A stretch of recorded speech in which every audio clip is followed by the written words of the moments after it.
Joe Rogan Podcast. Check it out. The Joe Rogan Experience. Train by day, Joe Rogan Podcast by night, all day. All right, what's happening, brother? Thanks for having us. My pleasure. So, Jamie, what were you just saying? I stopped you because it sounds so crazy. Trump said there's going to be 8 to 9 title fights at the White House UFC event, and that they're, I guess, in quotes, withholding. Okay, Dana's first holding of back all, title fights right now. there's only 8 weight classes. So how's there going to be 9 title fights? Oh. Maybe a BMF fight. Maybe add a BMF. Maybe you have all of them in a BMF. I guess, but that's kind of a crazy thing. We're going to have 20 title fights. All the title fights it's ever been. Did he say any matchups? No, he didn't say who. He just said they're gonna. I'll see if there's even like a tweet about it. But I just saw him talking about it. There's like a, I don't know, press conference or something. Well, if they don't do John Jones at the White House, I think it'd be a travesty. For sure. They need to do that. They have to. Come on. Dana's like, you can't count on him. You can't fucking count on him. Come on, stop. When he wants to, he's gonna make it happen. At for the sure. White House? Come on. John Jones versus, let's see, what does it say here? Donald Trump predicts 8 or 9 championship fights. Okay. It would literally have to be every weight class fighting for the title, which would be nuts. Everyone's a championship fight. Everyone's a legendary type of fighter. Yeah, he's actually holding back fights right now for 6 months so he can do it in the 15th of June. Trump continued, seemingly meaning 14th of June. Arena's going to be 5,000 or 6,000 seats right in the front door of the White House. 100,000 people in the back where they're putting up 8 or 10 very big screens. What kind of fucking security are they going to have for this? It's gotta be insane. Yeah. Are you trying to get on this? I mean, not really. Not really? No. It doesn't seem I can't imagine, like you said, the security, the behind the scenes, how much stuff's really gonna happen. I'm just like, a lot of weird pressure too. Probably. Because it's like all the security and the protocols, all that extra shit in your mind before you have to go out there and fight. Yeah, it just seems like a lot more than what it needs to be. I'm sure it's gonna be cool to watch. You know, kind of like what was the Sphere? Yeah, Yeah. kind of cool to watch like that. But Also, you're fighting outside. yes, that's what I like. What are they gonna do? Put a roof over it? Like, what happens if it What rains? if it's Then what are you hot? doing? What if it's hot and muggy? That's Yeah. going to affect people. Yeah, You know? I've watched them do outside fights in Louisiana. Oh man, Oh, God. Louisiana's you can cut that air. dude, you got to see everyone slipping and sliding. It's so Oh, humid. that's terrible. Did you ever see that King of the Cage fight that they did where it was raining? I seen a highlight of it, but I never watched the whole thing. Yeah, it was called King of the Cage, Wet and Wild, and it rained out. This was in the day when we used to have to put on fights at Indian casinos. I'm pretty sure Eddie Bravo was doing the commentary back then. And it rained out. And so they were like, what do you guys want to do? And everybody's like, well, we want to get paid, so I guess we have to fight. So they fought in the fucking rain. I mean, it was crazy. How you do that? I don't remember what the canvas was made out of. It might have been slick. It might have been like a vinyl it might not have been like a canvas like the UFC's Right. canvas, which is actual canvas. It might have been like a jiu-jitsu mat type situation. That's what it was in Louisiana with the humid. So I can't imagine the rain. The rain's got to be crazy. Bro, it was pouring. It was pouring down on people. See if you can find some highlights of King of the Cage, Wet and Wild. It's got to be worse than blood on the canvas or Oh, it has to blood be. on the vinyl. Right, It's it has terrible. to be. It has to be the worst. It just doesn't stop. Just How bad are those fucking logos? Do the logos get problematic when they get wet? on the canvas. In the middle, yeah, in the middle of the octagon. I don't- Like, here it is. Yeah, look at that. Dude, Look at it's that. soaked. That is like that looks. It's hard to tell what it actually is, but it looks like vinyl. Got rubber shoes on, maybe. Yeah, these guys are fighting with shoes on, which helps a little. You see, this is back when there was like 0 rules. Your man's in a ref's got poncho. My man's in a poncho. That's hilarious. Look at these. Oh, these guys are barefoot. Look at these guys sliding around. This is so crazy. They're throwing punches and slipping. This is like total like winos you in a imagine- parking lot of a liquor store. Imagine everyone didn't know it was raining. Be like, man, you got rocked like 30 times. No, bro, I didn't get rocked. It was wet. Right. How do you judge like what shots do damage? This is like so silly. Oh, look, they got a guy come out here with a thing to slide the water off the side. Yeah, that's not helping. Yeah. This is so crazy. They're doing this. Look at the fighters are helping. That is The fighters crazy. are moving towels around. That is so ridiculous. You get an extra 30 seconds break if you wipe off the canvas. Yeah, right? That's funny. That's funny. Yeah. So who knows what's going to happen? I guess they'll probably have to have some sort of a roof over it. But what if it's like 98 degrees outside? It's gonna be crazy. It's June in Baltimore, or in Maryland, rather, and D.C., Yeah. whatever that is. It's like D.C. is it's not even a state. D.C. gets hot. It gets hot in the summer. It's gonna be crazy. I always wonder like how much behind the scenes work goes into like for the Sphere, for example, because obviously they have everything else down to a science, but Maybe redo that. that's gonna be crazy. Abu Dhabi. That's right. We did a live one outdoor in Abu Dhabi. I remember that. That was when BJ fought Frankie Edgar. Wow. Yeah, and Anderson. God.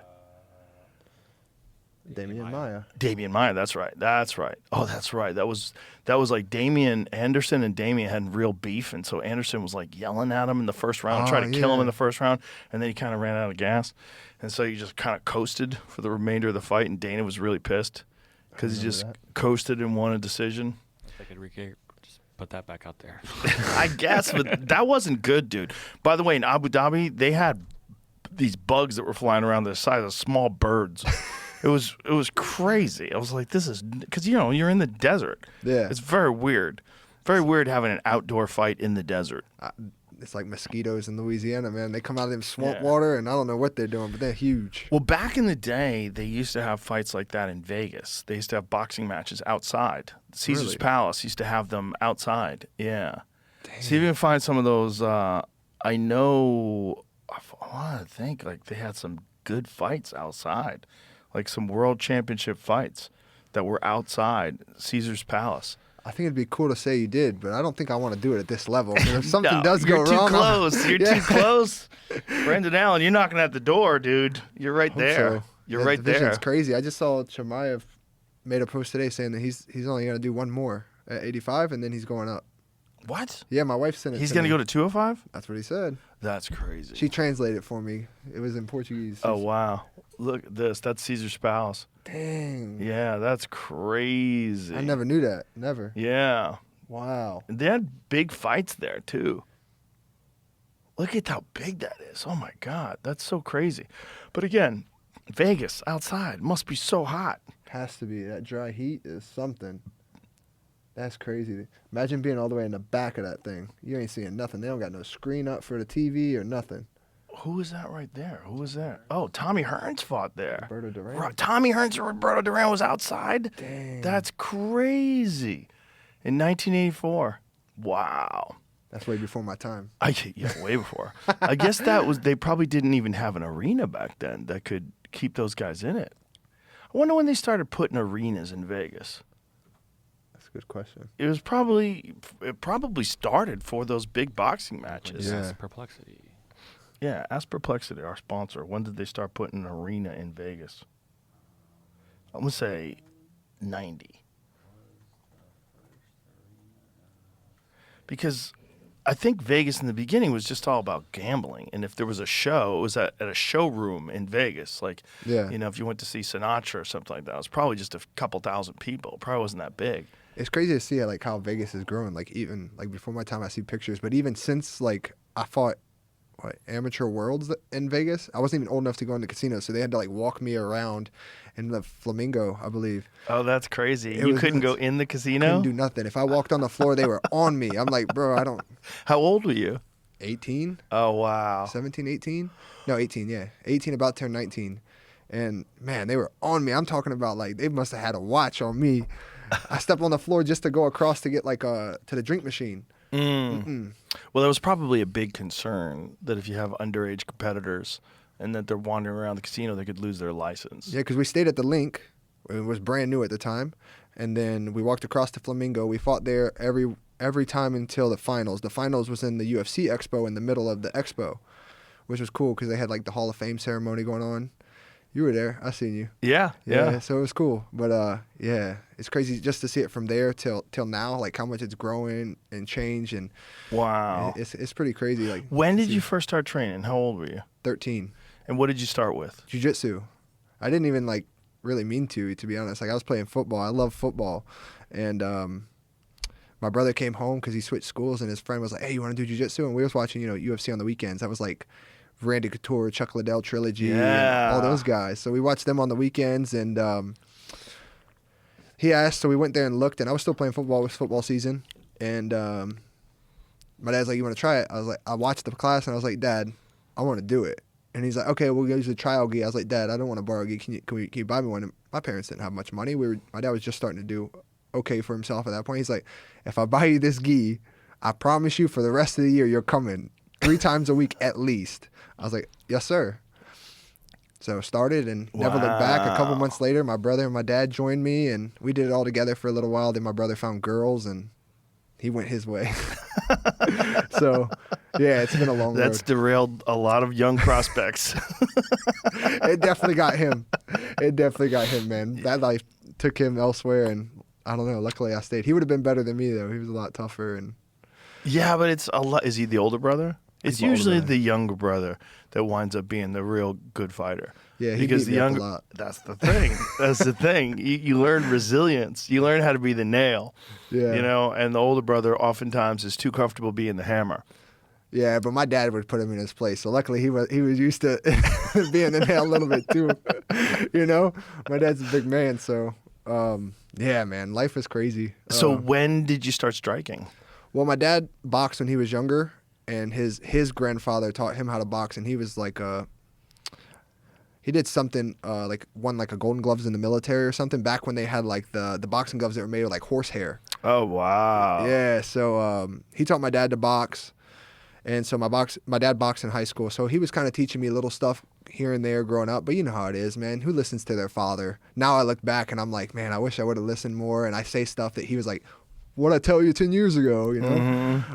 But I started striking probably like 15, maybe 15 and a half, somewhere around there. But it was all grown men back then, especially like where I came up at. There's no like beginners classes or anything like Right. that. And these guys are 24, 25, 26. I mean, there's been a couple of times, man, I got hit and I thought my jaw was broken. I start crying.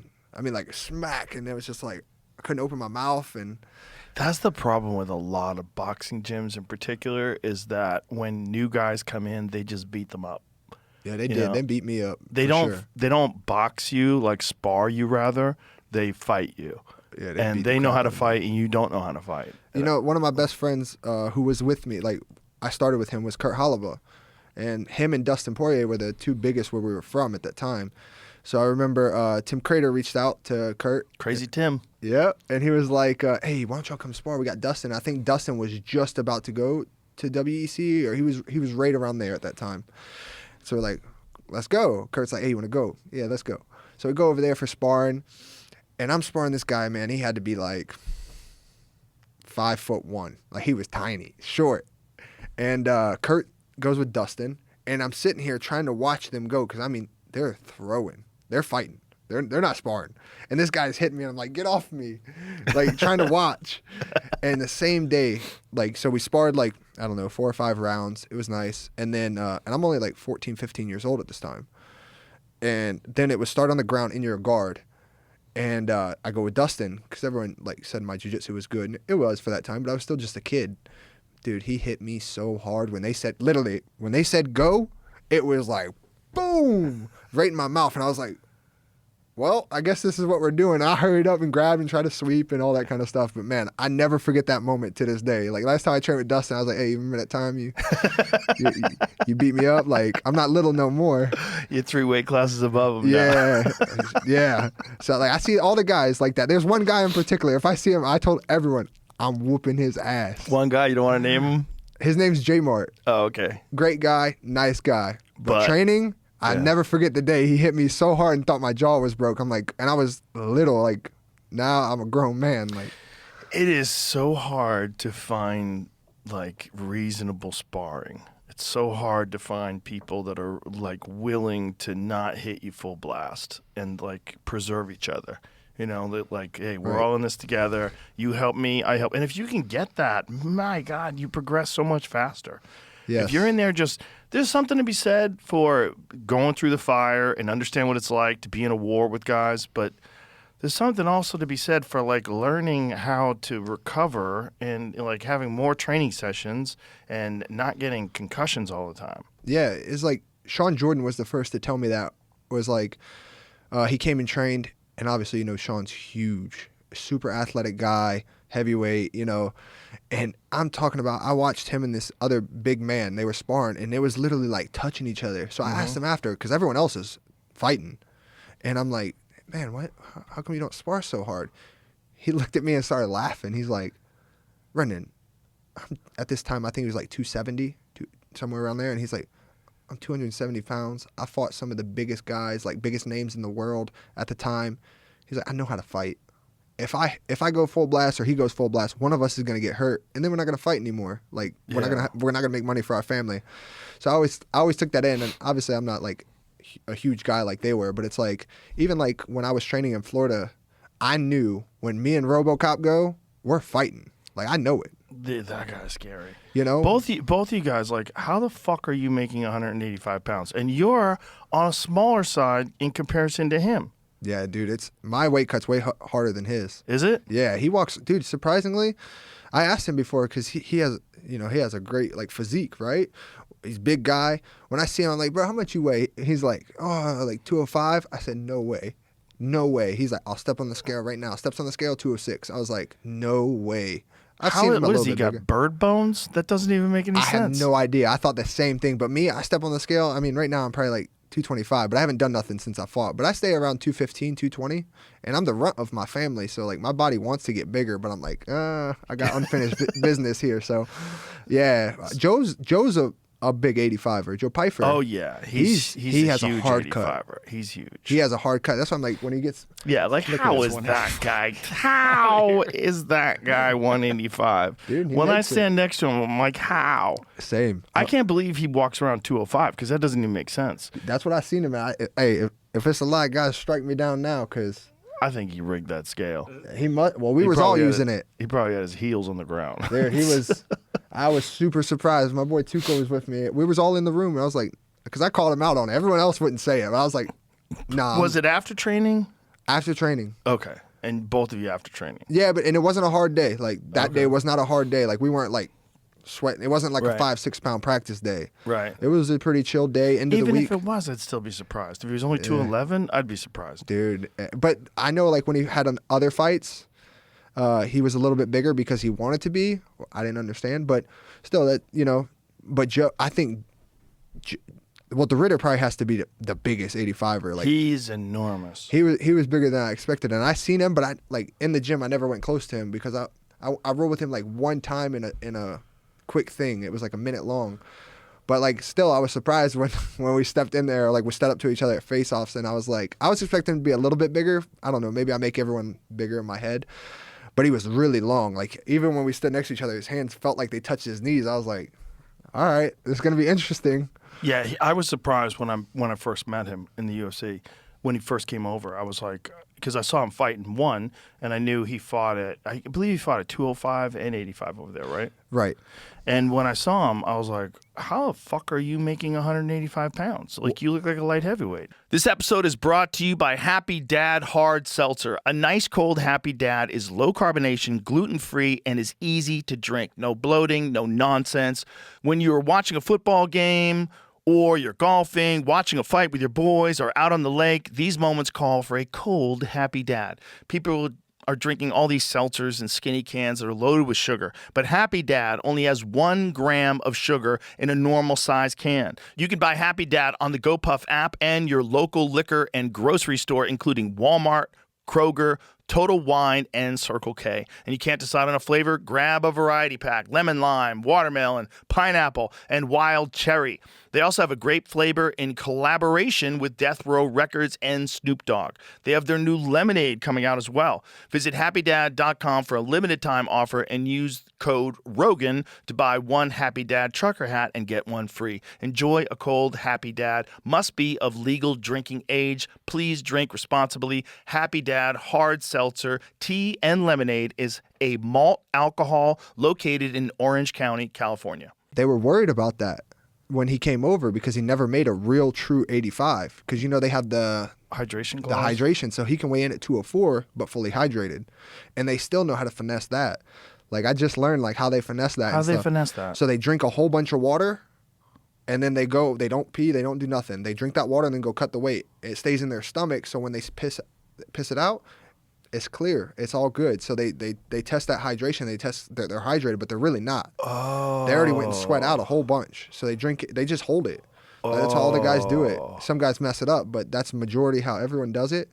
And so that's So how it you works. just drink a whole ton of water and just hold your piss as long as possible? Yeah, they make sure like they probably drink like 2 cups, and then they're just gonna hold, and then they'll go cut for like an hour, like sweat, and then they say when they show up to the hydration, I've heard that from like 4 people that have done it, and they said, yeah, bro, I learned from this guy, and I learned from this guy. I was like, wow, interesting. I knew there had to be some sort of a catch to it. Yeah, so they say it's a lot. It's more unhealthy than like cutting weight over here to like really make the weight because I don't know. I'm not a scientist or a doctor, but my friends that are into all that stuff are like explaining like how it works, and I was like, man, that's crazy. But he was a guy that never made a true 186, so they were worried. And then he did, and I know for a fact he's come in. I don't know what he came in on my fight week, but I think the one before that he came in Monday, I believe, at 210 the fight week. So I was like, shit, I come in at 206 and I'm stressing. I'm like, 203 is like my number. Well, I think that contributes to the fact that he gasses. You Yeah. know, I think it's just too much of a strain. And he's talked kind of vaguely, not real clearly about problems that he's had with his health. And, you know, I've got to think that has to do with weight cuts. Yeah. So many guys have kidney problems. For sure. And it's weird because like in the fight with him, like I knew like in the first round to feel like obviously adrenaline's flowing, everything. So everything's intensified, right? So I could feel how tight he was squeezing. I mean, he was squeezing like his legs, everything. He was trying to where I couldn't move.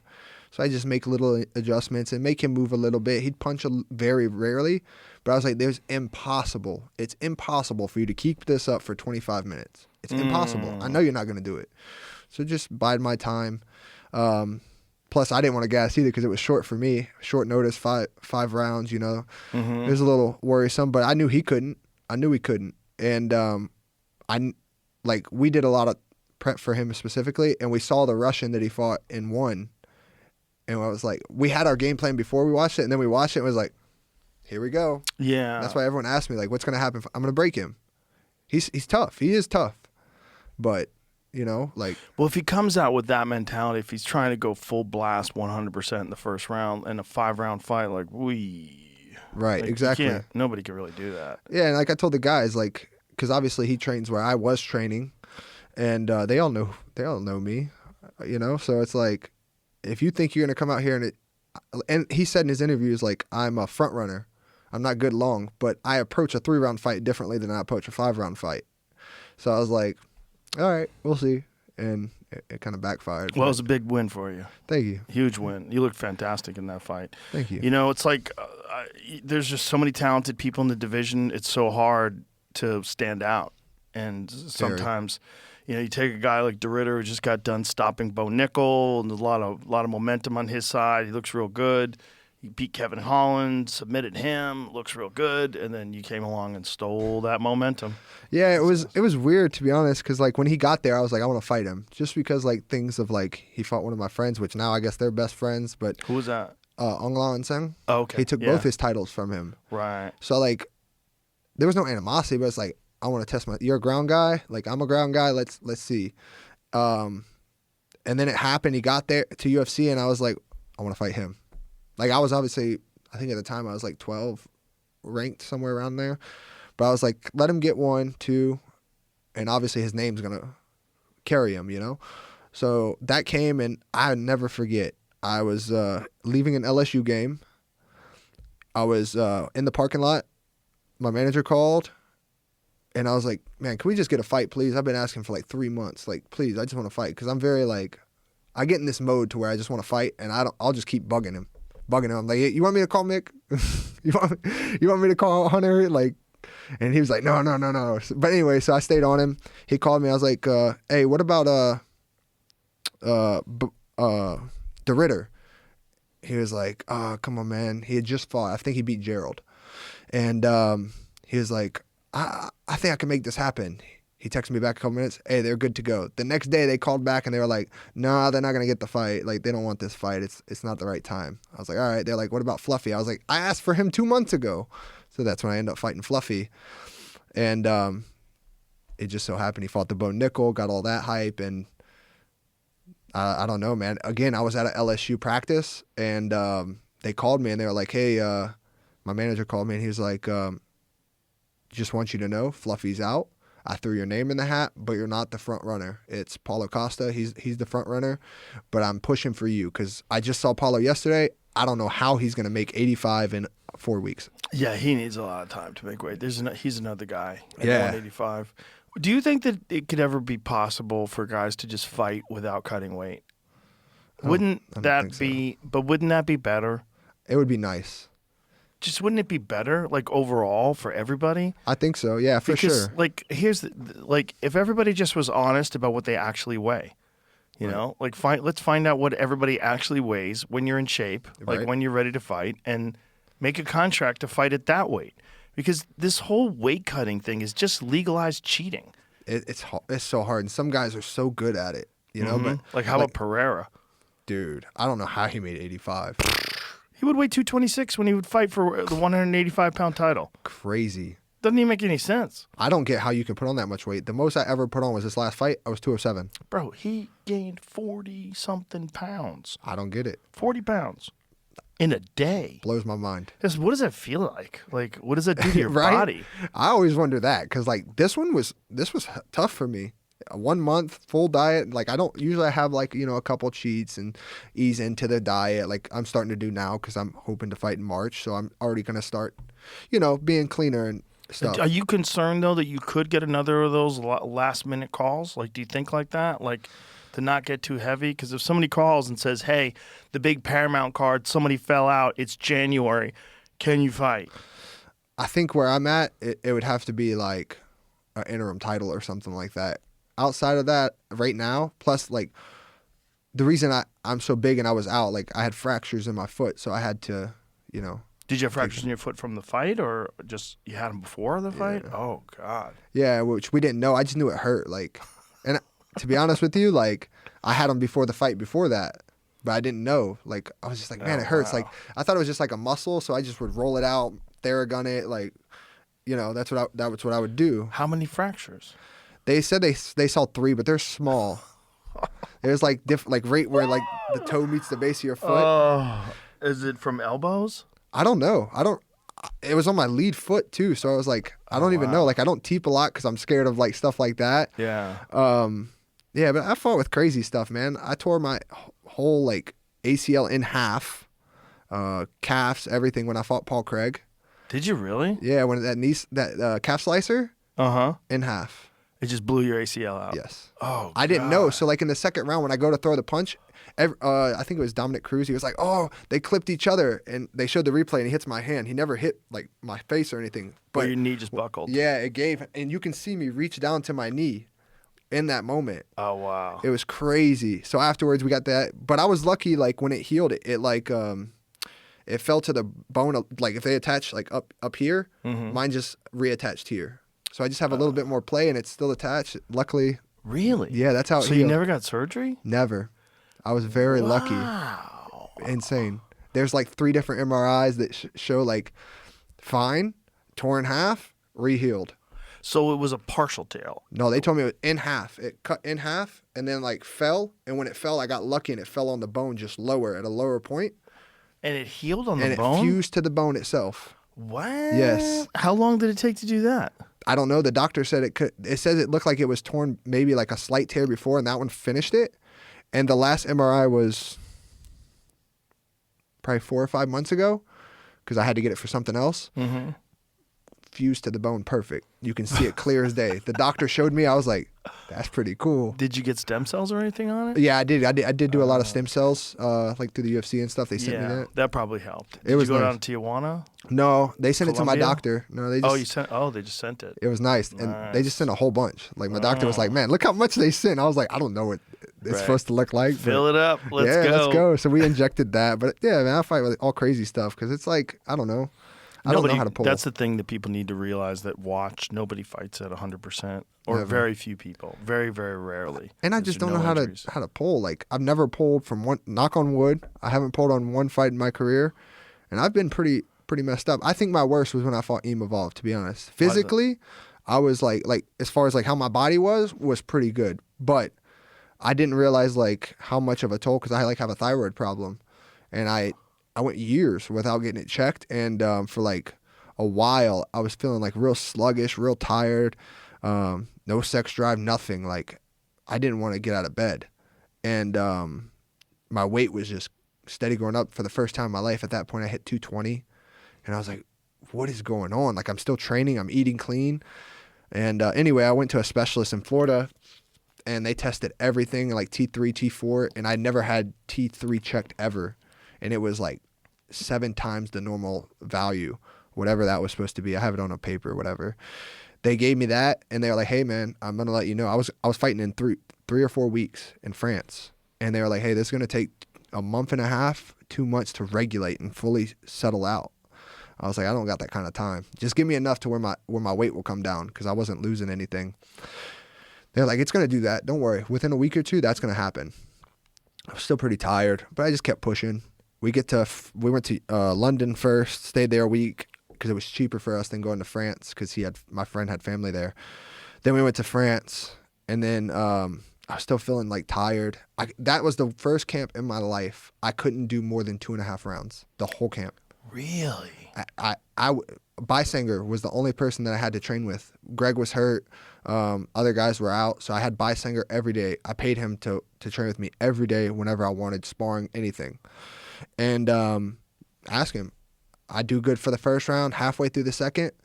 After that, I was dead, like dead.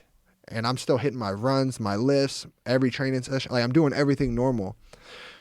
But man, it was terrible. So the fight comes, and the commission kind of like did super weird stuff. Like I made weight, and then like, "Oh, you're getting drug tested." I'm like, "Okay, no problem." They're like, no, you're gonna get drug tested now, not the night of the fight like normal. I was like, "What?" I was like, "I literally just cut weight. Like I don't gotta pee. I'm just now drinking fluid." They're like, "Doesn't matter. You can go to your room." I was like, "All right, I'll wait for a couple minutes." I waited for like 10 minutes. I was like, "Hey man, I'm just gonna go to my room, try to sleep." And they were like, "No, we don't have enough people. You need to stay here." I stayed there for 2 hours. They did, finally I peed, just barely. Peed, and they did 2 vials of blood. And they got mad because they did that one that they put on in press, the gravity one, and they couldn't get enough. Like, and they were like, Because you're dehydrated. exactly. Do you think they were fucking with you because you were fighting in France against a French guy? It was me and Moicano. We were us two and one other person, American. Was that when Moicano was fighting Benoit Saint-Denis? Yes, sir. He bitched about the same thing, but somehow they he had. were fucking with you guys. Them two were up sleeping in their room, chilling. Oh, that's But it's not an so excuse. It does not have to be an excuse. That's so dirty. It was frustrating, but that's why like when I still think Eva Evolve's a cool guy, you know, like he's deserved his title shot. I think he's fully earned it. Don't get me wrong, but I want to fight him again. Where it's like I sparred him like a month after that. He was at the gym and I showed up at the gym and we sparred. We had a good time, but I still think he's a nice guy. I think he deserved his spot, but I just want to fight him where everything's Right. equal. And like you said, we're not going to come in 100%. He's not. I'm not. Fine. I don't care if I got a messed up hand, foot, whatever, but just an equal plate. Like, Well, it just sounds you know. like you were compromised. Look, That's a all good right. example of that was Piotr Jan in his first fight with Merab. Man, he looked great this weekend. Fuck! What a masterclass. He looked great. I was What so a surprised. When you're gonna fight a guy like Merab, like that is the masterclass. Like sure. you put on a clinic. I didn't think he was going to be able to do that for 5 rounds. I thought he'd have one, maybe max 2, and I thought Merab was just going to do what Merab does. I was so wrong. Bro, his training camp must have been hell. Had to. Had to be hell. Had to. Had to be. I mean, he must have done some. I mean, it looked like it. I saw some videos of it. It Yeah. looked like he was doing some wild strength and conditioning and plyometrics, and he knew what he was in for. That's the thing. If you're gonna fight a guy like Merab, it's like you know what the mountain is. You ready sure. to climb it? For sure. And the first time they fought, apparently he had a fucked up right hand. That's what I and heard. he couldn't grapple with it, and he couldn't throw punches with it. So I rewatched the fight after he said that. I was like, oh, he's barely using it. Like, barely using his right hand. Made sense, right? Totally makes sense. And then also psychologically, if you only got one hand, that everything, now you have to think. Right. You know, you can't really throw combinations. You have Can't to think. grab. Want to know how tough Uriah Faber is? Uriah Faber, when he fought Mike Brown, he broke both hands. Yep. Both hands. I remember that fight. And he was throwing elbows. Both hands. He was one of my favorite fighters. He was a guy that I wanted to be just like. You could ask my dad, he'll laugh to this day. I was like, Dad, I don't want to be like, my dad's tall, everyone's tall. I was like, I don't want to be tall, I want to be like him. He was like, what? Because that was the fight. He was a beast. He was a beast back in the day. You know, by the time he was fighting in the UFC, I kind of think he had some of his best fights already, like in the WEC days. Dude, amazing fights. Oh, he was a killer. I still remember the Mike Brown coming out party. Jose Aldo. That's another example of how tough he is. When he fought Jose Aldo, and Jose Aldo killed his leg, dude. Killed his leg. It is the worst after-fight leg I've ever seen in my life. Other than Austin Hubbard. You ever see Austin Hubbard? He got compartment syndrome and had to have his whole leg sliced open from the top to the bottom to alleviate pressure and drain some of the fluids. No way. It's the nastiest injury I've ever seen. Dude, I'm gonna ask Google, look up Austin Hubbard images of, I forget the fight. Oh, there it is. Look at his leg. That black thing, that's his leg open. No way. Yeah, that's his tissue. Oh, my days. Yeah. Look at that. Oh, my gosh. How insane is that? Dude, he trains in Chicago with me. Oh, when I ask him. Look at that image. I gotta ask him. How fucking insane is that image? That's his tissue underneath there, man. Oh, my Look, days. you have to, mature content. You have to click a link in Instagram to be able to see it. Holy cow. How nuts is that, man? Dude, that's gnarly. So there's a drain, that tube that you're seeing right there. What that is attached to is that drain that's letting liquid drip out of his leg. So compartment syndrome is so bad that sometimes people, when they don't get it treated, they have to get their leg amputated. Really? Oh, yeah. So that was just from leg kicks from a fight? Just from leg kicks from a fight. Wow. I'm trying to remember who he fought. Jesus. Can we find out who he fought? It was a year ago. Oh, more than a year ago. Well, this picture was 325 weeks ago. Yeah, but the fight was more than a year ago. It was quite a while ago. But what? Is it like a big bruise or? Well, it and says you're just, like, hurt? 325 weeks ago. Oh, 300. Yeah, fucking 325 weeks ago. Yeah. So it was quite a while ago. But I see if you find out who he fought. But what? It's just like your leg just stays like bruised and swollen, and then you're like not just bruised, like your tissue breaks down, it fills up with fluid. Damn. And then also what happens, I guess, when you get that much damage in your tissue is like your whole body has to process all of that. So it's Kyle Propelek. I don't remember that. And so it was UFC Vancouver. Elevator. Passed out on an elevator, had to be rushed to the hospital. That is crazy. I never knew that. Yeah. See him at the gym all the time. So he's a nice guy too. So they had to cut his leg open to reduce the pressure. So that's what that image is. Damn. Nuts. That is crazy. Yeah. That was nuts. And then Uriah's leg, honestly, in the fight looked worse than that. I mean, Uriah might have had compartment syndrome and didn't get it drained. Because I know he spent a lot of time in hyperbaric chambers after the fight. I want to try that. It's great. I want to try that. It's really amazing. If you have an Aura ring and you go into the hyperbaric chamber, it will tell you that you're recovered more. Really? Than a normal day. Yeah. Oh, you have a very high level of recovery today. Yeah. I'm gonna try that for sure. Oh, it's legit. Yeah. All my friends have been like Jared Gordon got one for one of his fights and was telling me like how different it makes him feel and stuff. Like for me, as far as I go, it's like I just started like really like using more supplements. Like I think the deal that Thorne made with UFC really helped me because like I started using there, and what really helped is I was always scared to go on creatine because like growing up, my dad would get so big and he would like. Back in the day, they'd have like all these different things like, oh, if you use too much creatine, it's bad for you, bad for your kidneys or whatever. But turns out all that's bullshit. Exactly. Yeah, and creatine's fantastic for you. And that's been like the main thing. Like I can really feel like how different my body recovers, like how more almost energized in a way. You know, I wake up and like when I go to lift and stuff, I feel like way better. So like, what's even great for your mind? Creatine is fantastic just for cognitive support. I need everything for that.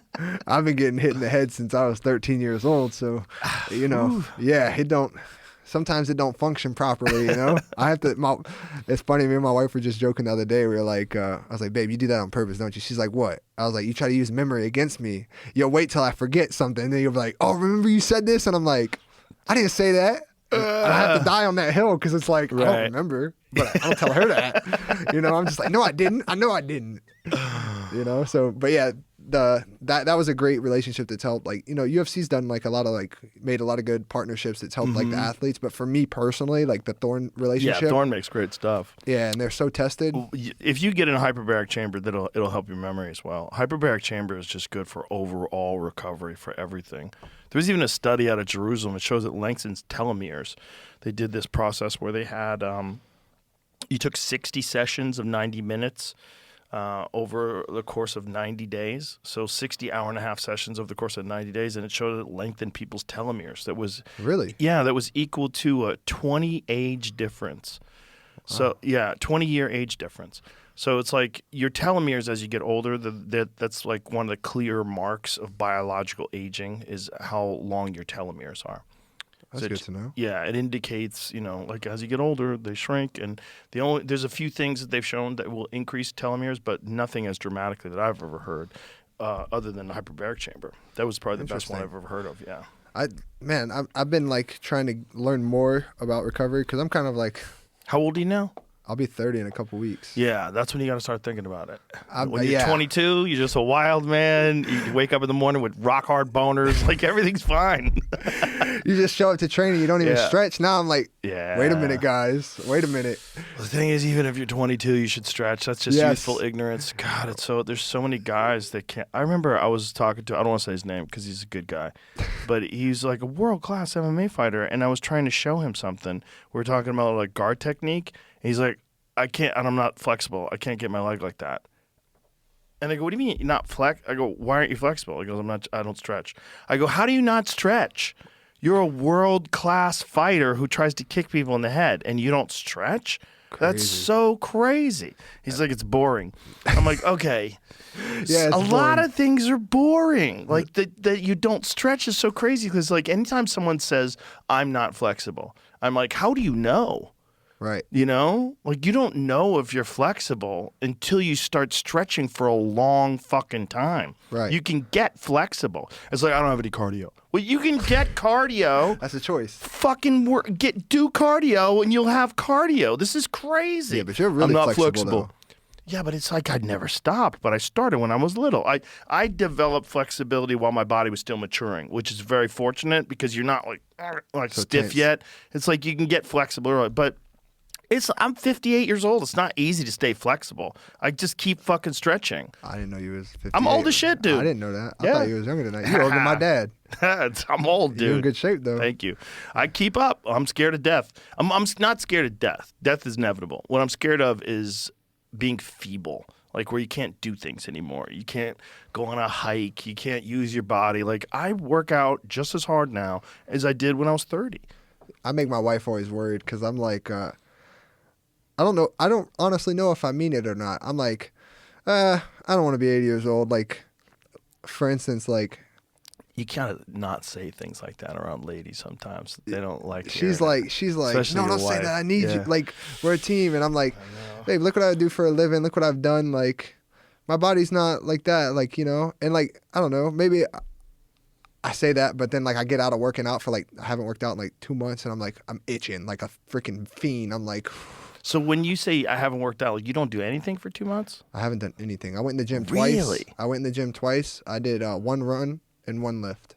And then we found out my foot had fractures and they sent me this foot boot. And then the doctor's like, you don't have to wear that, but don't do anything that puts a lot of pressure on your foot. And then I've been traveling. Like at the end of the year, I travel a lot going hunting and stuff. And, like your meat eater thing. Like, yep. I love that kind of stuff. So I'm not on that big of a scale and that nice of like animals. I'm just a simple whitetail kind of guy. But, I love hunting whitetails. I love it. I got a little property in Illinois. And oh, that's great, man. Yeah. So I can't believe that you could take a whole couple of months off with nothing. Just don't do nothing. Crazy, right? Yeah. I'm very blessed.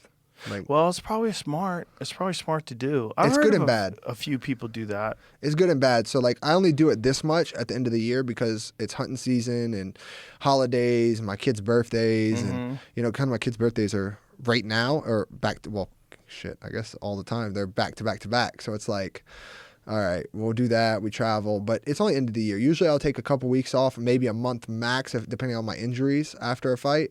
But then I'm back at it. But it's hard for me at home. I'm a full-time dad and a full-time husband at home right now. Got so many kids, that I'm away for so long. How many kids do you have? I'm about to have 5. Wow. Yeah. 5, and you're not even 30 yet. Yes, sir. I have 2 with my ex. I'm about to have 2 with my current wife, and she has a son from her previous, so stepson. Wow. Yeah. So, and he's 14. My daughter's just turned 6 and 4. My son's about to turn 1, and then we'll have another one in about a month and a half. So you got a lot of work to do. Yeah, but it's nice. It's hard right now.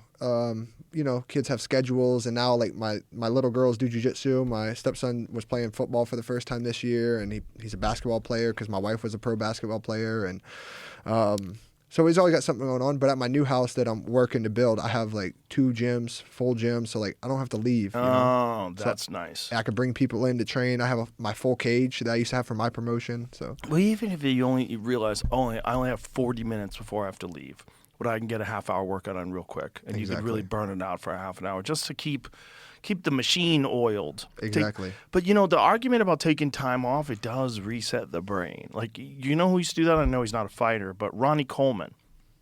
Ronnie Coleman is crazy as he used to lift when he was Mr. Olympia, and he was one of the heaviest lifters of all time. I mean, He's a freak. He's a freak. Ronnie, when he would like get done with Mr. Olympia, he would like, I'm not doing shit. He wouldn't do anything for like a couple months, like no training at all. And they'd be like, nothing at all. You go, nope, nothing. Yeah. He goes, I got to reset.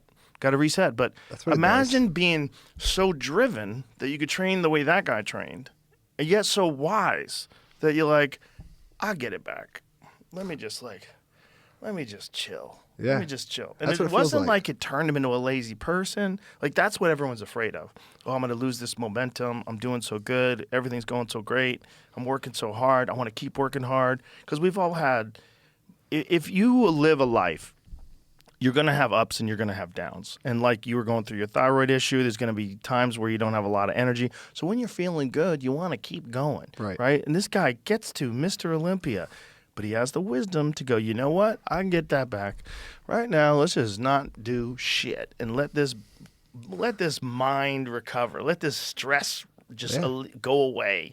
Let it slip out of my life. That's what I try, man. I kind of learned, because I always have traveled for camps since I was probably 3 or 4-0 as a pro, or 3-1 as a pro. 3 or 4 fights in as a pro, I was traveling. I was going to Rufus Sport for a long time. I stayed there for a long time.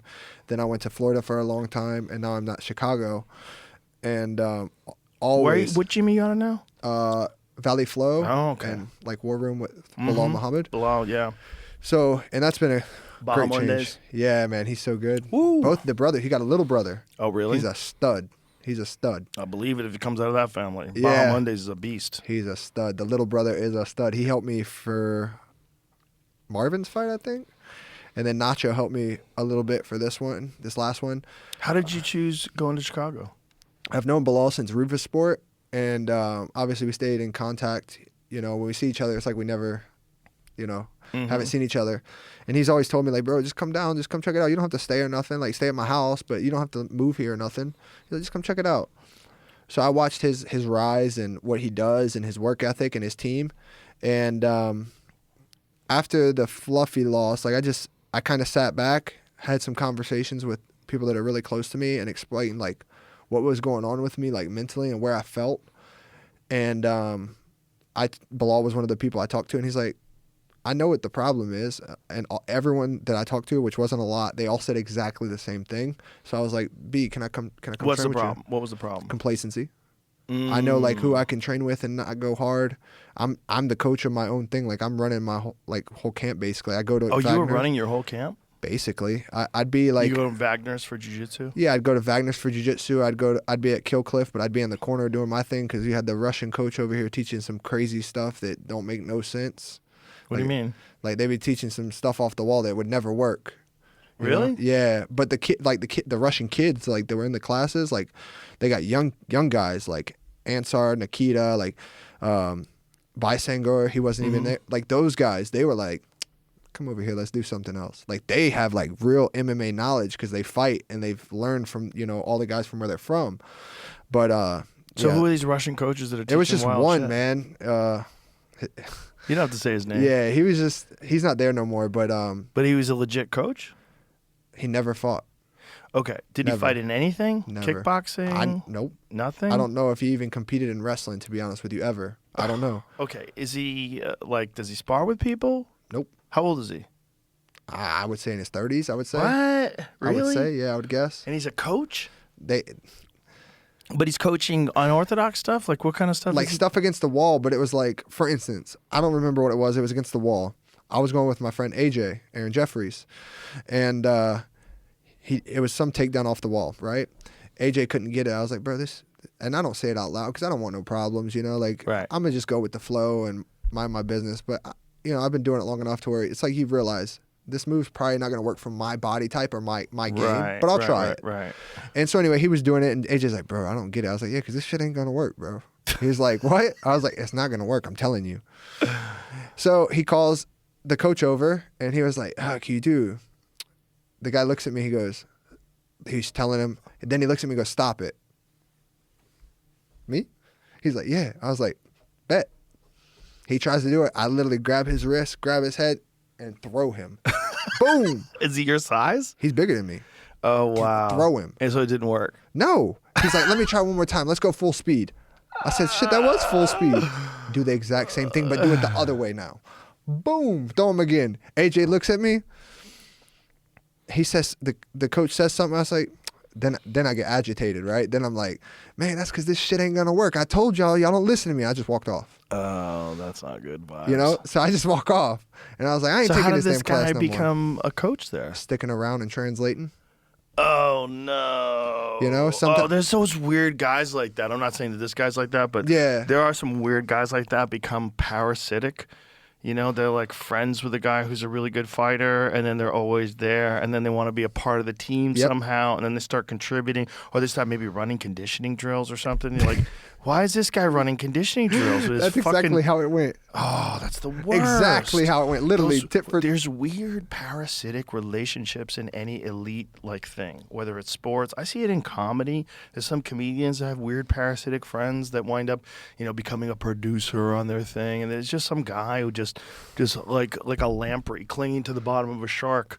It got weird for a little while, especially at the end. It did. Like when I was still there, with that whole thing, because even some of the other coaches started to catch on. Because at Killcliff, you know, sometimes we'd have a lot of guys fighting like all over the place, so coaches would be gone, and Right, we try to of course, figure that course. situation out. So he'd step in and try to help, and Oh. it just got weird. But like again, I'm not the kind of person that really cause a conflict. Like I'd rather just just for instance, if you're causing something like some type of energy with me, I'm gonna just move over here and just stay That's out your way. smart. You know, That's I just smart. because The world needs more people like you. well, my younger self would have. I want a conflict.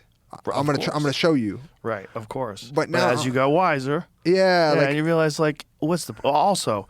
You're an just gonna elite lead bad professional things. mixed martial arts fighter. You ain't got shit to prove to somebody. that's kind of how I feel now. I see some of these That's how younger you kids.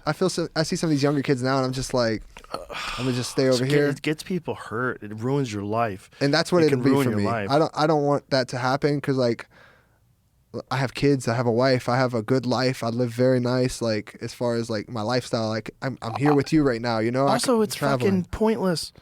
I've seen bar fights where, you know, there's young guys and they just like see an opportunity, they want to prove something, and I'm like, I just want to tell them like, hey man, one day you're going to be 35, you're going to be looking back on this day, and maybe it's the day you got stabbed, maybe Yeah. it's the day you got shot, you know, maybe it's the day you got knocked the fuck out, your head bounced off the concrete, and you'll never be the same person again. Yeah, I like exactly what you said. It's just not worth it. Like You know Kevin James, the yeah, comedian? yeah, he used to come to the gym. Oh, that's awesome. He He's trains awesome. a lot. Good friend of mine. I've been friends of mine for 30 years. When I first met him, he told me a story of when he was bouncing. When he was bouncing at a bar in Long Island, one of his friends there was a bouncer, and some drunk kid was starting shit, and he knocked this kid out, and the kid fell down and hit his head and died. And he wound up doing time. He went to jail for manslaughter. Dude, one of my best friends got stabbed in the face in New Orleans because he didn't even know. He was talking to this dude's chick, and he didn't know. Right. He didn't know. Like, she didn't say nothing. She came up to him. He was just at the bar. Oh, Jesus Dude Christ. came and stabbed him in the face, broke his jaw, my stabbed him God. and ran. He has a nice scar. He's older now, so it's kind of went away, but like through his beard. But wired his jaw shut. He was messed up for a while, Christ, you know, stabbed him in the jaw, face. And this episode is brought to you by Squarespace. If you've got something to say, sell, or share with the world, you need a legit online presence. I use Squarespace to power my website. It's easy to use. And with their AI-enhanced website builder and built-in tools for booking, payments, email, all of it, you can actually run your business, not just build a site. Go to squarespace.com/Rogan for a free trial. And when you are ready to launch, use the code Rogan to get 10% off your first purchase of a website or domain. And someone trying to stab you in the face is easily trying to stab you in the neck. Exactly. Yeah, you just got lucky. So it's you like just got lucky to hit that jaw, not your fucking carotid Bro. artery. Oh my God! Dude, I watched a video of these guys in London, and they're yelling at each other and squaring off each other back and forth, and then finally they get out of it, and one guy just pulls out a fucking knife and slices this dude's neck, and this dude is just squirting out of his neck, and he tries to fight for a second, then he just gets woozy, and he's just squirting as he goes down. I don't know what crazy. happened. I'm assuming he died because I'm looking at the amount of blood loss. If someone didn't jump on that and compress it, and even if you did, the carotid artery is like such a significant amount of blood that's going through there, depending on, I guess, the damage. Dude, I think I had like So stupid. I've always heard the story. Obviously, you know how stories are, but I've heard from a couple different people. I have like a great uncle somewhere along the line. He passed away before I was alive. He was in a bar. I know right where the place is. The building's still there to this day. He was in the bar. He was sitting down having some drinks with a friend. I don't know the relationship between him and the guy. The guy walked up behind him, slit his throat. Oh, God. He missed the carotid arteries, both of them, by like not even a quarter of an inch, like not even 1/8 of an inch. He missed both of them. So it was just here. Oh, He shit. chased the guy out, almost beat him to death, and then almost died because he couldn't breathe. Oh, God. But almost beat the guy to death. Almost died. So 2 people almost died. Bro, nightclubs are so bad. I've never been a club. I hate like a group of people. I hate it. I get very offsetting. There's too many people on coke. There's too many people that are stupid. There's too many people that want to like, bro, I fucking see red. And, you know, there's too many dummies. When I was a kid, when I was 21 years old, I was at a bar and I watched this guy hit a guy in the face with a Heineken bottle. Out of nowhere, over nothing. I was standing by the bar, and there was these 2 guys. They were as close as Jamie is to me, and they were talking to each other like at loud voices, but nothing crazy, like no physical shit. And this guy just takes a Heineken bottle off the ball and smashes it on his face, and there was blood everywhere. This guy was just leaking all over his face. I was like, that guy's face is destroyed for the rest of his life over literally nothing. Literally nothing. It's crazy, man. It's just there's too many people out there that are fucking stupid, man. And you get sucked into their gravity. You know, you're like the guys that like, they'll be like, if they know who you are, they'll be like, oh, you can fight? I can shoot. I'm like, all right, Okay, so good. can I. Yeah, Congratulations, good. Let's man. not fight each other or shoot each other. That's my Hi, my name is Brendan. That's my thing now. I'm like, bro, I don't want to fight or shoot you. Just leave me alone and leave my Yeah. family alone, and we're good, bro. I don't want no problems with nobody. Well, the problem is there's too many people out there that haven't proven themselves. They don't have a thing in their life that gives them a challenge all the time where they're proving themselves. So every time they go out, they're trying to prove themselves.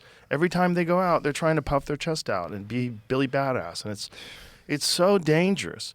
And here's where you don't see that. Trained fighters. Dude, I used to bounce at a little, like something small, and I needed the money, obviously.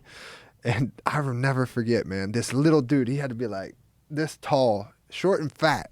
He was, I don't know how tipsy he was. I don't know, right? But all the guys know that I was fighting. I was LFA at the time.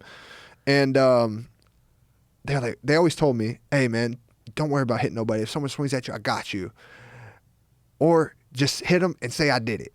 And I was like, I'm good, bro. I'm good. I'm just So it doesn't smile. get you in trouble? Yeah, they were super Right. cool, right? Who knows if that would have really been how it went? I don't Right. know, you know? But If anyway, you really fuck somebody up and there was a lawsuit, Right. I guarantee you they'd have dropped your name. dude, there was a bartender there. I watched it with my own 2 eyes in the front. This dude and him got into it. The guy slipped because he pushed him and he slipped. It was a little wet. Dude, he soccer kicked him so hard in the face. So hard. I was like, he got arrested for that. Oh God. You know, but that little kid, he swung at me. And I don't even know if he hit me or hit my hand. He hit something, right? And I'm laughing. I'm like, I couldn't believe it. Like he had that cocaine courage, son. He must have. Bro, I'm laughing. I'm literally doing this, and because I was going to stick him with the right, but he was so little. Like, I was like, that's so crazy. No way. And how I saw the punch come, I was like, don't do it. There are some people out there that have no idea how to fight, and yet they still try to fight. They have no weapon. They don't have a good punch. They don't have a background in wrestling. They don't have a damn thing. And yet they'll still decide they want to fight someone and just hope in today's day and age. How can you hope that people don't know how to fight? Dude. I think if you run into 10 guys, one of them can fight today. Right. It's probably the most in human history in terms, other than like Spartan days, most in human history. And even back then, how good was their technique? Exactly. You know what I'm saying? It's like, crazy. They probably didn't even know about calf kicks. Dude, it's like my dad grew up boxing, right? So my dad, he would always tell me, like, growing up, he was a little bitch. He was like, I used to get my ass kicked until he had to move in with his grandfather. His grandfather, World War II vet, shot twice, grew up boxing. Probably the most rugged man that you'll ever meet. I met him once before he passed away. His voice was so gruff, like he's a man's man, you know, like one of those. Doesn't say nothing really. And so he raised my dad, and he used to step outside, like kind of mess with him, box. Like he put him in boxing, but he knocked my dad out one time because my dad's like, you know, well, man, come on, let's test it. Ooh. Stepped on his foot and slept him. And but anyway, so like when he was in high school, That's a though, fucked up thing to do to your kid. Dude, my dad said he didn't care about nothing. My dad said he literally watched his smash his finger flat with a hammer. The nerves flew out. Like they were still attached. They flew out. Oh my God. Hit his head on throwing bales of hay in the loft. Smoked his head on a railroad spike that was in the wood. Cracked his skull. He didn't know till 2 days later. They said if he would have waited a couple, like 12 more hours, he would have been dead because all the swelling on his brain. They had to cut his skull off to let the fluid come out. Oh God. Crazy old, just stubborn old man, you know. That's crazy to do to your grandson though. Sleeping like that, dude. He said my dad said crazy. My dad said he said we were messing around. He's like, all right, like quit messing with me. He always told him that. Leave me alone.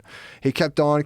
He stepped on his foot, and my dad said, quit stepping. He said that's all he remembers. Oh, wow. Old school trick. Yep. Slept him. My dad said when he woke up, he had the worst like migraine, and he was on the porch drinking a thing of I think tea, and he was like, hey, get your ass up and go clean the dog pen. Get to work.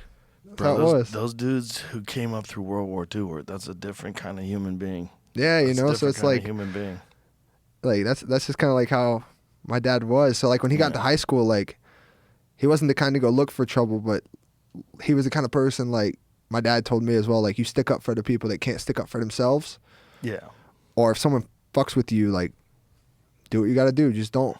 Like nowadays, he's like, don't put your hands, like don't punch at them first unless they get in arm's reach. Then you throw a punch first. Don't ever let someone hit you. Like you too, you could just choke somebody. Yeah, really but it's have like to hurt them. You could just put them to sleep. And that's more. I'm a good hugger, so it's like I prefer that. But my dad's like mean, man. Like he's different. Like and he was in the military and he boxed when he was overseas for like $75 because he'd send all his money home to us. So it's like. I don't know, like people different don't know. Kinds of I'm human raised beings, man. I come from something like that's what I feel like when I fight. Like I'm different. Like I honestly I was telling myself that in the Marvin fight in between rounds, like going into the third, because my dad and my brother were both there in attendance for the first time. Like my brother hadn't been in any of my fights since probably my second pro fight because of his injury, and so like I watched my buddy Costello fight for the PFL belt, and he said after the fight, like he said word for word, he's like I was raised by a warrior. He raised 2 warriors. I'm a fucking warrior. And he's like, that's what I told myself. And so like that stuck in my head till the fight, like till my fight. So like in the third round, like everyone was like, oh, he falls off in the third. And that was something like my corner was, because that was my first time in Chicago. So like Horacio looked at me in between rounds and he was like, hey, let's go. Like let's restart it. He said something else. And I was like, I'm good. Just get out of the way. Like, you know, it's kind of one of those moments where it's like you're living in the moment, but I don't know.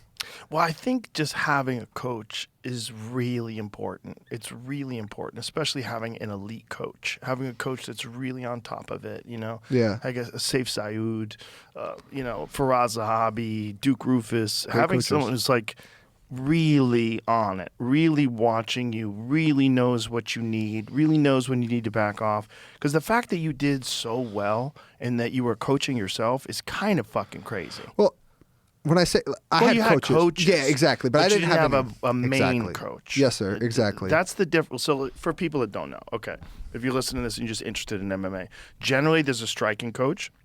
Usually they have some sort of a Muay Thai or kickboxing background. You generally have wrestling coaches. You generally have jiu-jitsu coaches. And if you're a really good gym, you got one guy who knows how to put it all together. Right. And those are the maestros. Da, da, da. Those are the guys who are like conducting the entire orchestra. Exactly. And they know you. And if a good guy knowing his fighter is like an artist, and I think you can only have a certain amount of people that you're working really closely with because it's a very involved and intensive job. Like Eric Nixick. Mm-hmm. Like that's a guy, he gets down into the nitty gritty of every fucking thing you guys are doing. He's watching you. He knows what you need. He knows what you don't need. It's Right. like, it's also, you got a guy who could just push it off to him. He knows what to do. He's going to give you game plans in between rounds. Okay, this is working, but we need more of this. Yep. He does this all the time. When he does, the reason why he's getting away with it is because of that. Get it in your head, go out there. When I hear guys and the guys losing and they get no technical advice and they start getting, go fuck him up. You got to fuck him up. You got to put hands on him. And I'm like, oh my God, tell him what to do. He knows how to fight. Get on top. Tell Get on top. Tell him what to do. Stand up. And I get it. You only have a minute. I get it. And I get it. Everybody's panicking if things are going wrong. I get it. But my God. It's been having different. a good coach, having like a Faraz Zahabi type dude in your corner who just really understands what you need to do, is so fucking important. It's been one of the best changes that I have because I ain't going to lie. I'm not the easiest person to deal with. I like to be very in control of things that I can control, and I know myself. I've done a lot. I've been around a lot, so I know hey man, I'm feeling it today. My body's kind of done. No, go, 100%. Do you monitor all your shit? Do you monitor your resting heart rate? Yeah. Now I don't. Usually I have my whoop on because I used to have the Aura, but it hurt. I couldn't train with it, so it. Right. But I just took it off because I was training jiu-jitsu. Aura's a little bit of a problem when you lift weights too. Exactly. Yeah, it I gets in pinched the my way a finger little so bit. bad. Well, have you ever seen sheathing injuries? You ever seen those? What is it? Where it rips the skin of your finger off? The first time I ever saw one, I never saw him in person, but the first time I ever saw one, it was somebody who did jiu-jitsu. And they did jiu-jitsu with a ring on, like a wedding ring, and just fucking mangled their finger. Well, it's called sheathing because it pulls all your skin off the bone like a sheath you would stick I've a seen knife that. Yeah, I in. didn't know that's what it was called. That's what it's called. It's like a sheath. Yeah. Here's some of these injuries. I saw it like that. Bro, look at that. Dude. Ew. The first time I ever seen it was someone in a gi. A gi. It got caught in a gi. Oh my God! Ripped, really? Like you said, took the skin off. Yeah, he had the red ring, and he had. I think he made the grip on the sleeve, and when the guy pulled, it caught that fat, that little muscle or whatever right there. And ripped his fucking skin off. The his whole finger? skin. I've never seen that. Dude, it was so nasty. Like you said, I was like, oh my God. So now I am 100% sure that I don't wear my wedding ring. That's why it's tattooed on my finger. Because when I go to camp, I don't wear a wedding ring. She knows when I get to camp, I take it off. I put it in my truck. When camp is over and I get home from the fight, I put it back on. I don't have mine on now because I just came from the gym, but I used to have a silicone one. Well, not used to. I have a silicone one that I use all the time.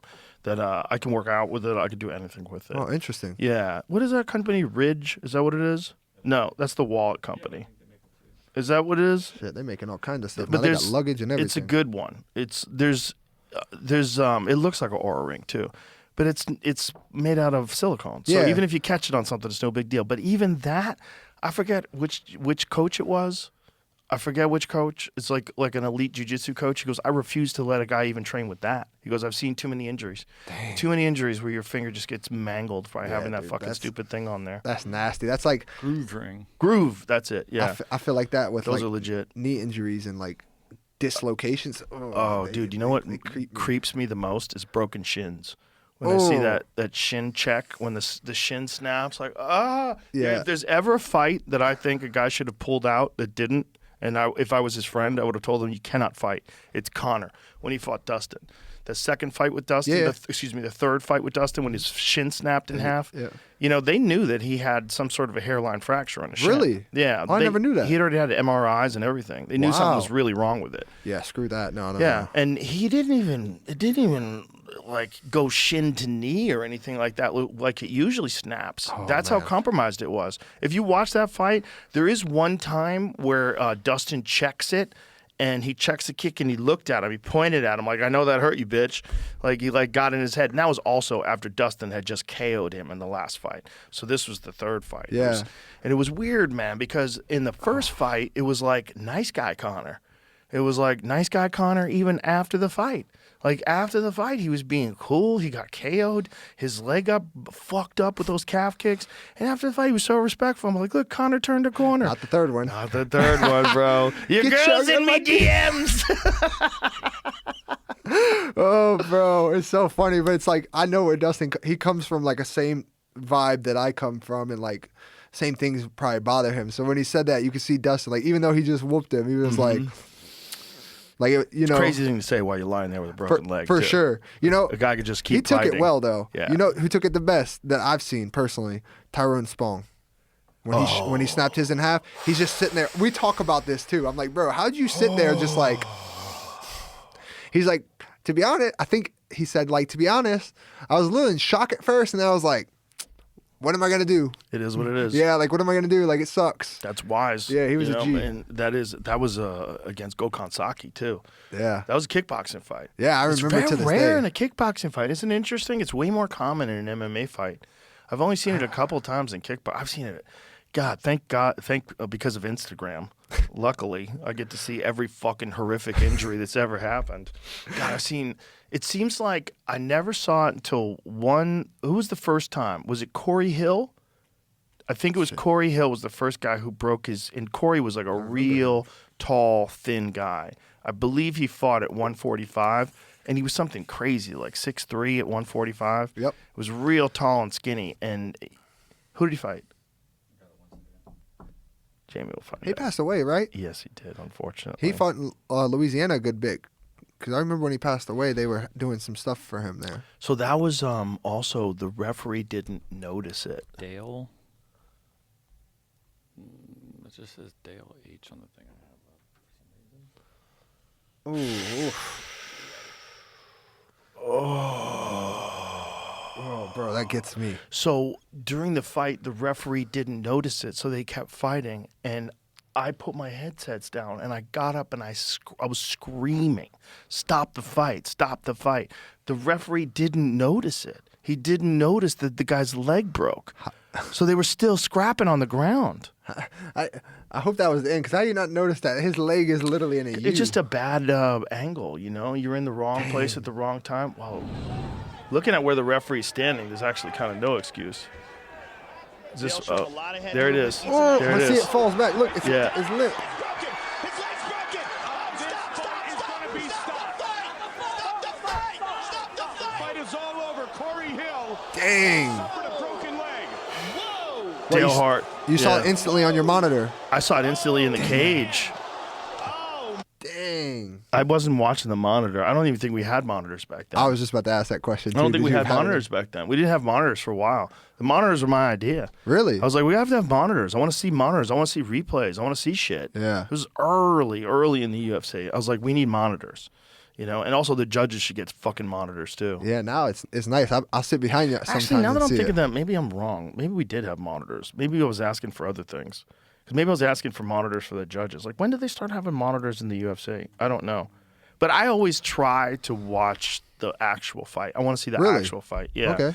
I mean, you get a better view if the cage is there, but I mean, fuck, man, you're 5 feet away from the best fights on earth. You want to see it. I don't want to be on TV, watching TV. That's crazy. Yeah, you got the best seat in the house. Oh, it's the craziest seat ever. So when did they start doing it? 2011. Is that for judges? Yeah. that was definitely my idea. Or, well, there was other people that had that same idea, but I'm like, you need to do this. This is because there were some of them that were so bad. Some calls that were so bad. It's like, there's no way these guys are seeing everything. You know, if there's a pillar here and a guy lands an elbow and you're judging and you don't see it, like, what do you do? What do you say? That might have been the most pivotal moment in the fight. Like, what are you doing? You have to see it. And the judging thing is crazy, man. Because there's judges that don't even train. They've never trained MMA. They don't have any jiu-jitsu skill. They don't know what's going on. In the middle of a fight once, this lady leaned over to my friend, who was also worked for one of the commissions, and said, "What is he doing?" No way. Yeah. It was an Americana. It was a normal move. It was like, what is he doing? That's crazy. It was either Americana or Kimura. I'm not sure if I remember. I would mess with him. I'd be like, he's trying to bite him. What? I don't know. But imagine this is a person that's in charge. So the really horrible thing about it, a bad decision, it's not just that you get a loss on your record, but you get half your paycheck, which I think is really fucked up. I think that needs to stop. I think you should have a designated amount that you're fighting for, and if you want to have a stoppage bonus, or you want to give someone some sort of a bonus for an excellent performance, that's great. That incentivizes them to try harder to stop somebody.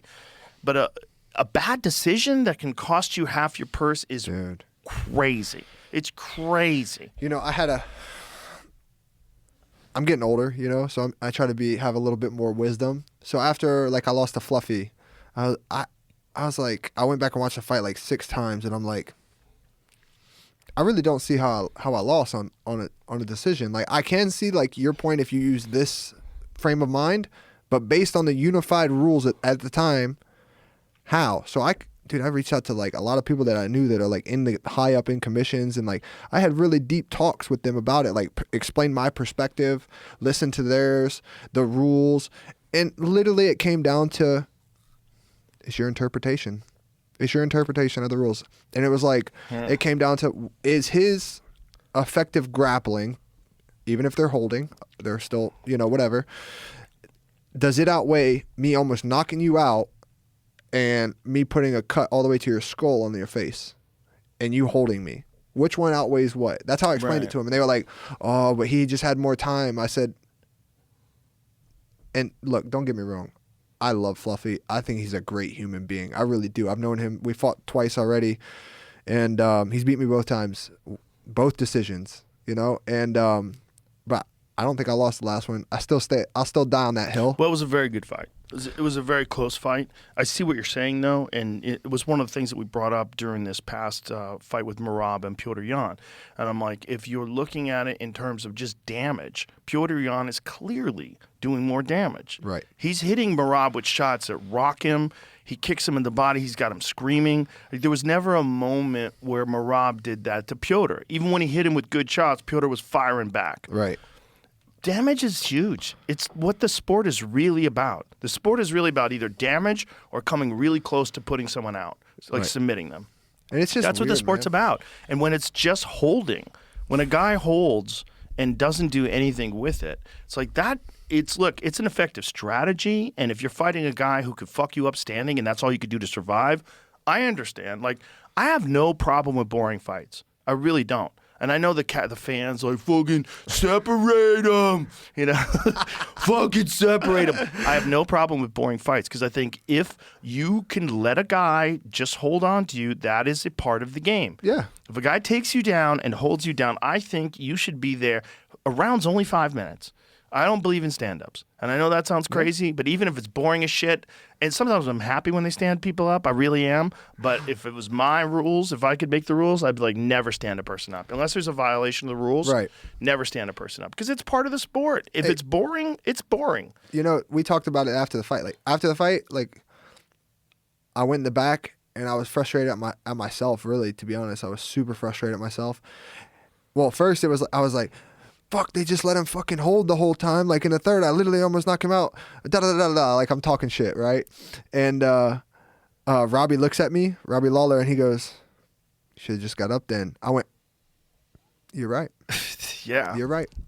You're right. That's some Robbie Lawler wisdom right there. And from there, I was like, all right. Yeah. But then I found out after, one of Fluffy's coaches is he used to be in the commission, like, so he knows they explained his pedigree or whatever, and he's very, very, very knowledgeable about what the rules are and all these things. So he strategizes, I guess, certain things around that.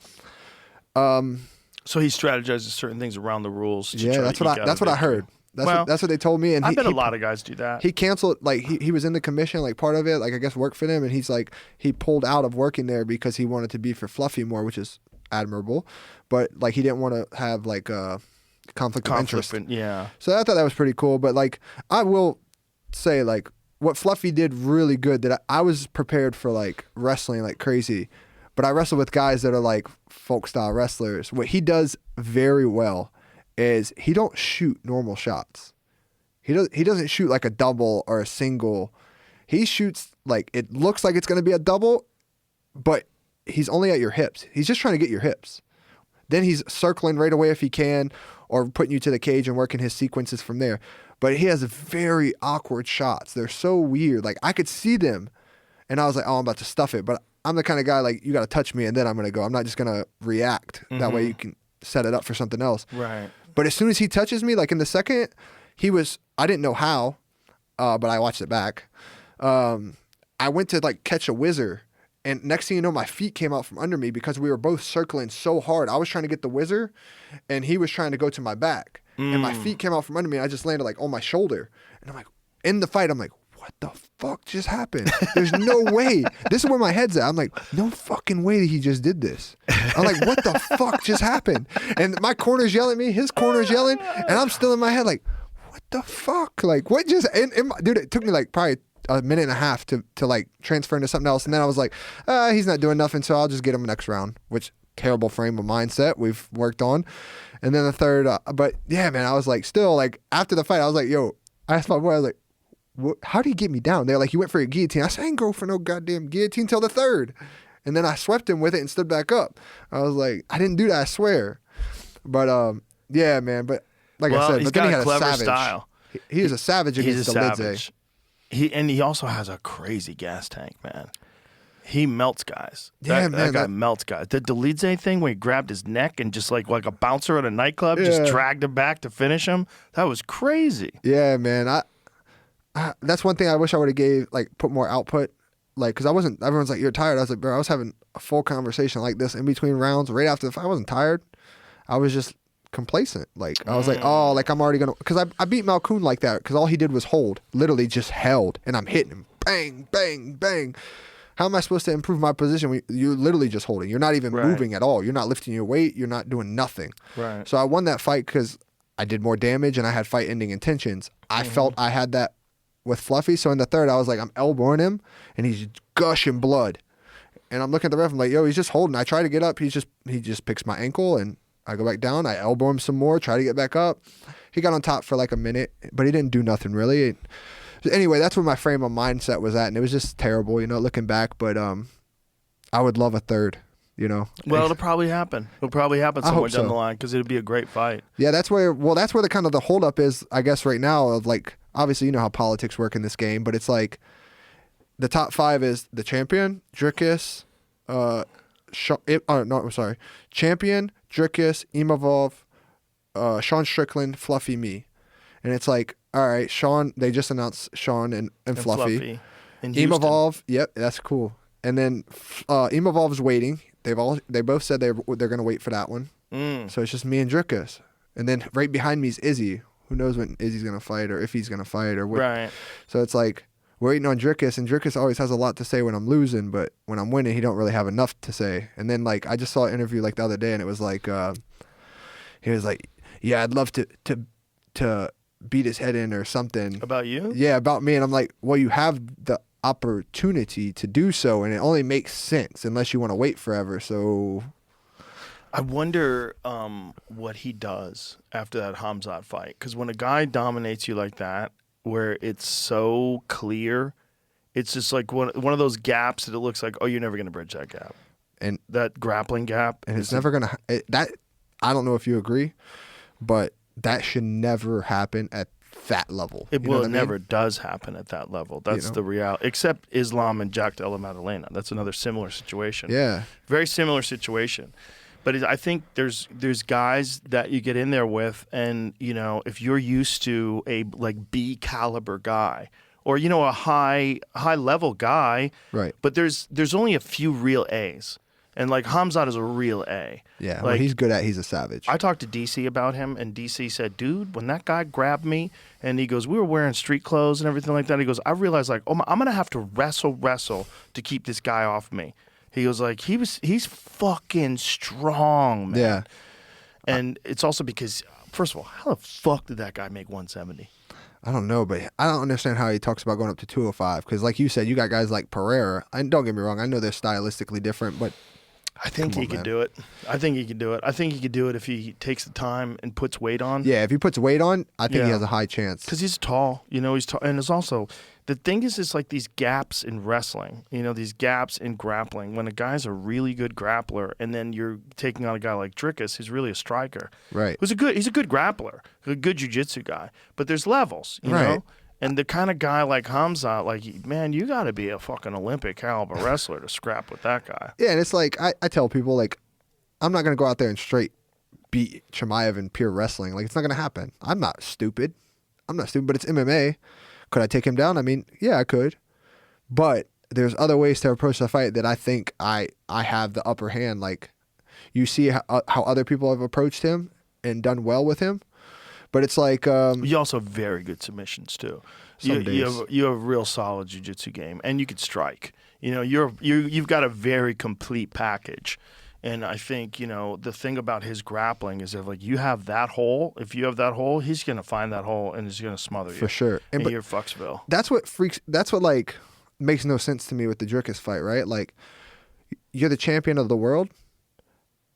He took you down. No problem, man. I totally understand. I get taken down a lot, But, I mean, I know our styles are different, but you didn't try to hip bump. You didn't try to hip escape. You didn't try to scoop the leg and lift and elevate. You didn't try to do nothing. He didn't try to do nothing. He literally waited for him to establish his position. He'd roll side to side, maybe one hip bump around. When he did, Chimaev did great, knee sliced or just stepped over, passed, and went crucifix. Do you how many times did you put in the crucifix, by the way? That was crazy. It was crazy. I only had to be like once around because he wasn't getting out. But it was, how many times did he put him into crucifix? In a world championship fight, has there ever been a fight where a champion has been put in a crucifix that many times? Insane. It was over and over and over again. We were like, how is he doing this again? This is so Right. crazy. And that kind of blew my mind. But so that's why it's like, when I he just think Chimaev's gap is just so good. And I think also with a guy like Drickus, and you would be the guy to speak to this, when you're down and you realize, okay, it's the first round. He's taking me down. He's on top of me. Let me just conserve my energy. This is a 5-round world championship fight. I'm going to knock this motherfucker out. He's going to get tired doing this. He always gets tired. But the difference with Hamzat in this fight is he trained with Sam Calavita. Do you know that guy? Okay. I just heard he hired someone good. Yeah, Calavita is a real elite strength and conditioning coach and legendary guy. And he runs this, he just calls it the Garage, okay? It's in Orange County, California. And it's just a fucking garage, and not even a big one. Just a small 2-car garage with no cars in it. And it's all just machines and equipment. And he's got Arman Sarukian training down there, TJ Dillashaw. When he was in his prime, he was training down there. The reason why TJ's conditioning was at such a fucking high level when he was in his prime was he was training with that guy. He has everybody that I know that's trained with him is like, bro, this guy puts you through fucking hell. This is that's TJ when he's training there. And again, this is like, if you see there's Sam. If you see it, like, and when you listen to the guy talk, just extremely fucking knowledgeable. But he gets you to the point. It's called it's if you look at it online, Training Lab on Instagram, TREIGN Lab, Ing Lab training, but training is TREIGN, like train MMA. Yeah, I would know that name, the training lab, because I was like, man, what a weird way. That's it. So you see Aaron Pico's there with him. There's Hamzat. So, I mean, he's got so many elite guys that are training inside of that gym.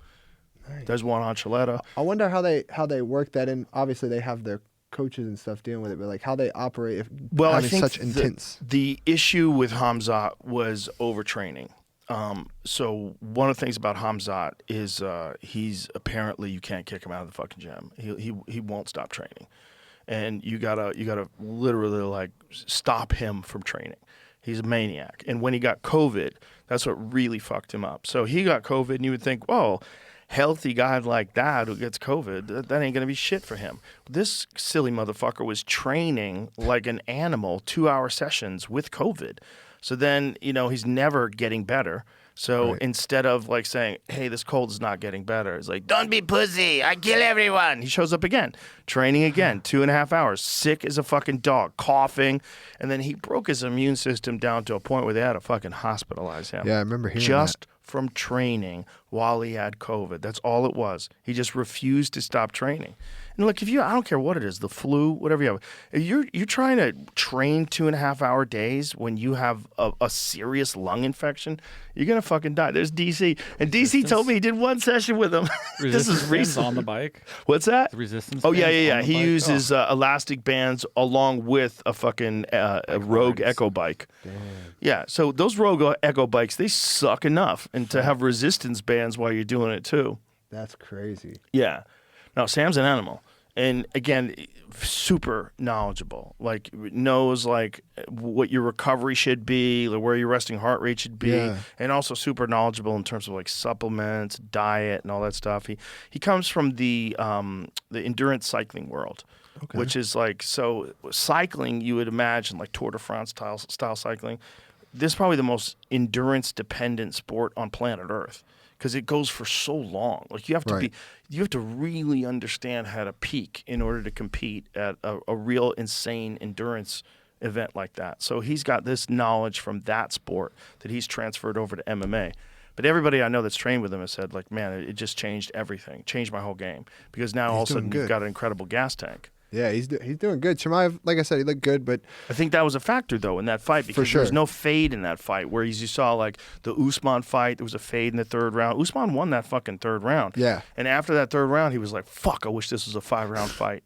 Yeah, but it's like also like Usman made him have output. Yes. He didn't really have to. He had one explosion to take him down. Mm-hmm. But Usman can fucking wrestle. That's the difference. Yeah. Like he was in there with a guy who's real strong, even though he's a weight class below him. Like Usman had been competing at 170, and Hamzat had already committed to 85. He's a bigger guy.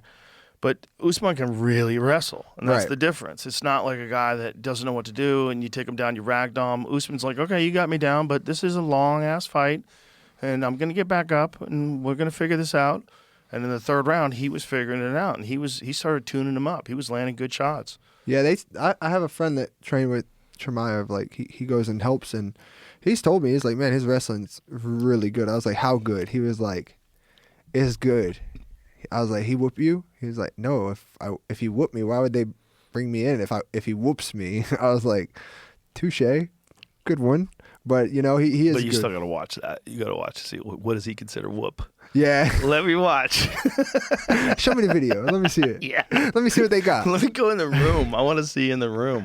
But I like his happening. demeanor too. Like the confrontation he had with like Ian Gary. Like he's similar to me. Like. Well, I don't understand that, because I had heard there's another angle that shows that Ian like slapped him on the back pretty hard. Yeah. Oh, he did. Yeah, Okay. but Ian's that guy. He's like he's trying to get a rise out of you. That way, when you do get a rise, he's like a big brother, like nitpicking. He's that guy. He wants you to get a rise out of you, so then he could be like, "What are you doing? I didn't mean that." He's like, that's why I don't really like. That's why I don't like Ian at all. That's because he's. You guys were at the same gym for a while. Yeah, right? and but like, I don't know, like I know like other things and like things that happen. And he's just that guy. Like he's talked shit to me through another person. Like me and my boy are at a fight, and he's talking shit to me through his phone. Bro, shut up. Stop letting your wife tell you what to do, bro. Shut up, But like, yeah, he walks over there and he says something. Dude, he hits him hard on the back, and Chimaev just looks at him, and then he did what he did back or whatever, and shoved him, whatever the case, however that you saw the confrontation from there. But yeah, he did. He hit him hard, and he told him, he was like, you hit me, I'm gonna fuck you up. Like if you hit me like that again.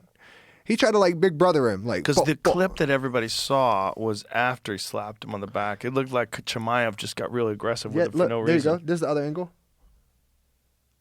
Like keeps hitting him, then shakes him as he walks away. Yeah. And then he's talking a little shit. Yeah. Like, oh, we're fine. Yeah. He's not gonna do nothing. So it's a little weirdly aggressive. It ain't that. It's passive bad, but aggressive. It's a little weird. He taps him.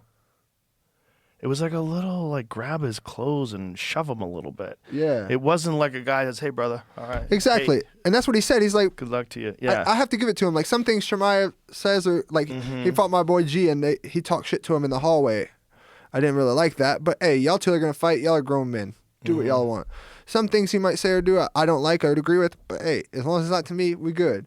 But that, like, and other things he does, I fully agree with. I stand behind, as a man, I stand behind him. But One of the things I like about Chimaev, like after he fought Gilbert and him went to war, and then he was like, "You're my brother now," you know what I mean? He was like, he was really cool with them. yeah, you know, there's a young kid, Ansar, that trains at Killcliff, and he is so much like demeanor-wise, from what I see of Chimaev, he's so much like that.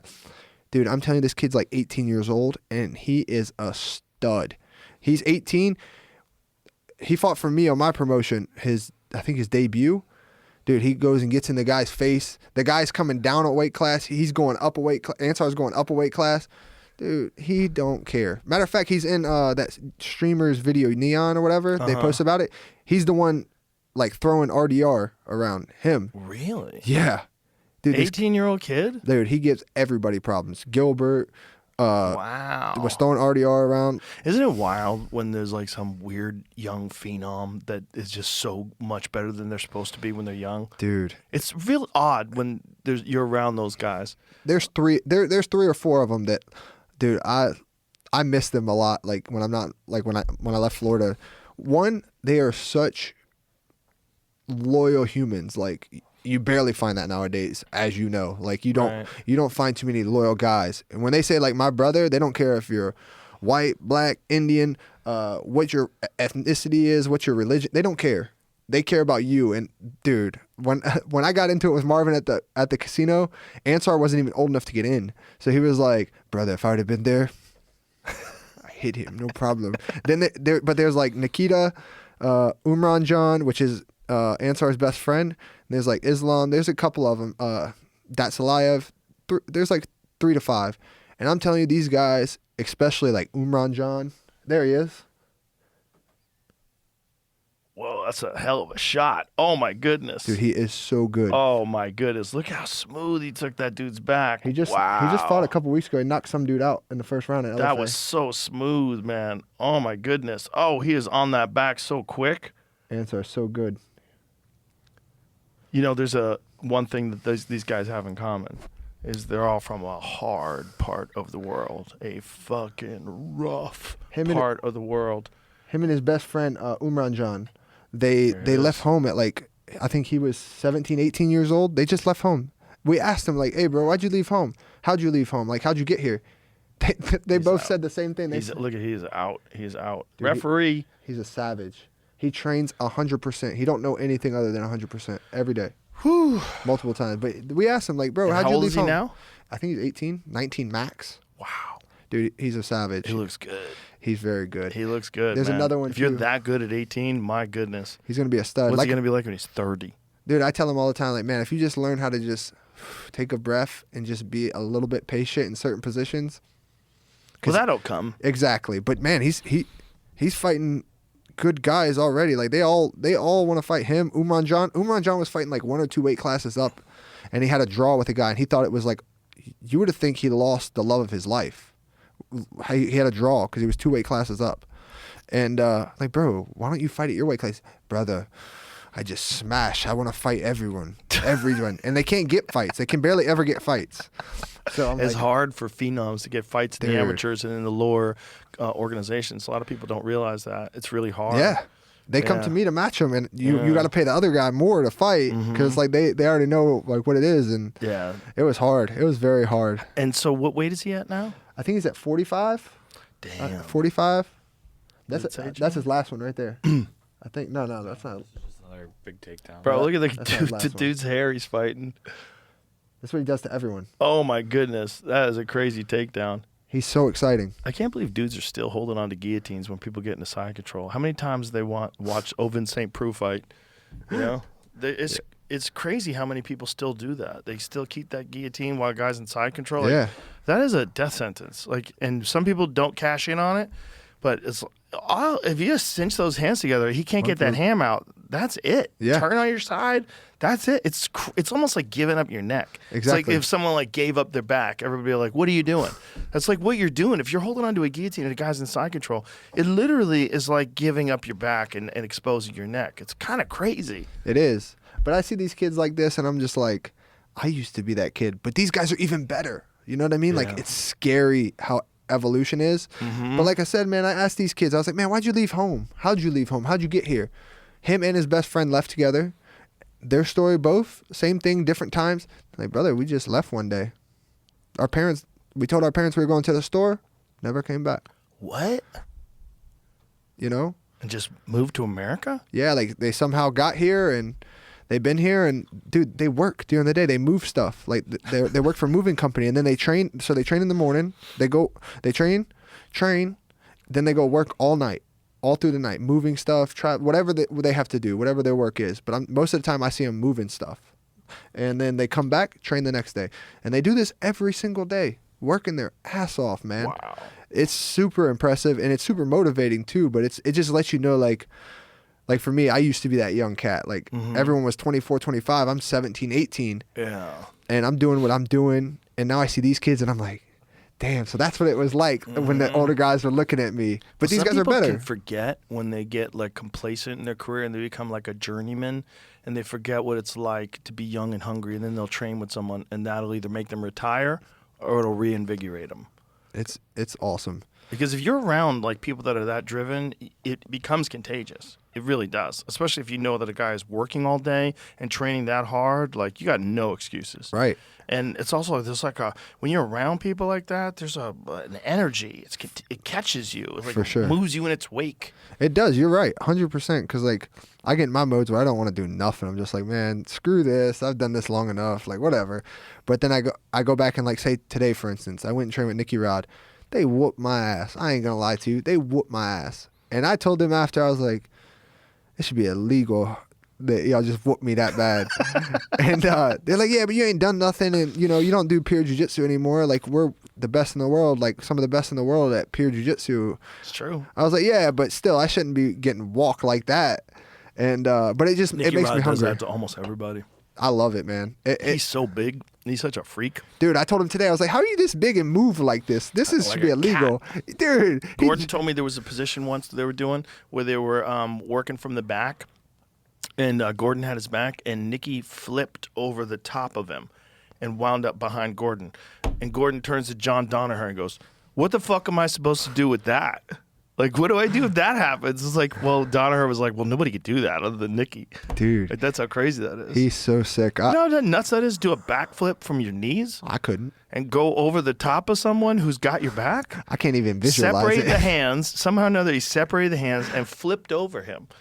And Gordon was like, okay. Because Gordon would be the first to tell you, even though he's the best in the world and the best ever at no-gi jiu-jitsu, he's not an explosive guy. Yeah. He's not. He was like, I'm not a good athlete. He's intelligent, though. Super intelligent. Super smart. Yeah, he's super intelligent. Super smart. I've listened Super to some of smart. his like instructionals before, and like I know he did one at Rufus-Sport a long time ago, and the guys told me after, because I was obviously at home, and they were like, bro, he was in a wheelchair because I guess he had a surgery at the time, and he was in a chair, and his lady was teaching.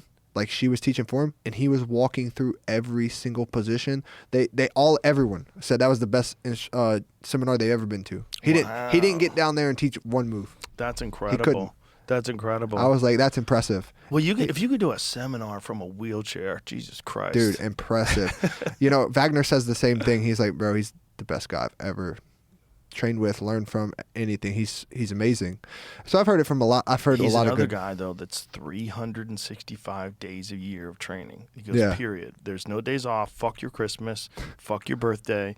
There's no days off, which is so crazy Yeah. to think of. But the way they put it and the way Danaher put it is like, if you are training 200 days a year, that is a lot, but you will not be able to beat a guy who's training 365 days a year because he has 165 more training sessions a year. So over the course of 2 years, now he has, A lot. 300 plus, then 400. It keeps going and going. So over the course of 5 years, like, he's trained so much more than you. It's true.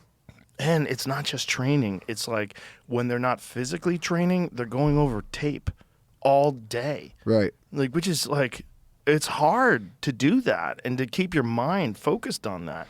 They're writing things down. They're going over positions. It's not just all hard physical work. It's intelligence. It's a lot of breaking things down. A lot of like the finer points of technique and positioning. It's funny you say that because it's like, for me, like when we were talking earlier about how like time off, it reinvigorates your mind. It's like, that's what it does for me. Like I probably do 100 reps in a day of like things that I've screwed up on, like throwing a jab wrong or leaving my hand down, or like in my head, my mental reps. And then somehow when I do go train again, it's just so weird. Like my body just automatically does it. Like say I throw the jab and I just bring it back to my chest. I don't want it there. I want it on my chin. I do so many mental reps of this for like a week or 2 weeks or however long I'm out. By the time I spar again, I'm not doing it no more. Like I do so many mental reps, focus on such little details. But then outside of that, I really take my time. I try to take my time away from fighting. Like when I'm not training for the most part, like especially like the month after the fight, I don't want to hear about fighting. I don't want to talk about fighting. That's why I stay away from like most people that don't know me. I don't want to talk, because anytime they see me, oh, what do you think about this fight? What's next? I don't know, man. Like, You just want to let your I just want to motivation exactly. return. I just Yeah, want to be with I my get family. it. I want to be a normal person, because one day fighting's not going to be there for me. It's always been there for me since I was 13, when I had anxiety about something, stress, heartbreak, whatever it is. It's always been there for me, and that's when I always grew. But it's not. The end is a lot closer than the beginning. Right. You know, that's where I'm at in my life, and I know that, so I'm trying to make the most of it and try. But You think about like high end, you got 10 years, if that's really possible. maybe It's not usually.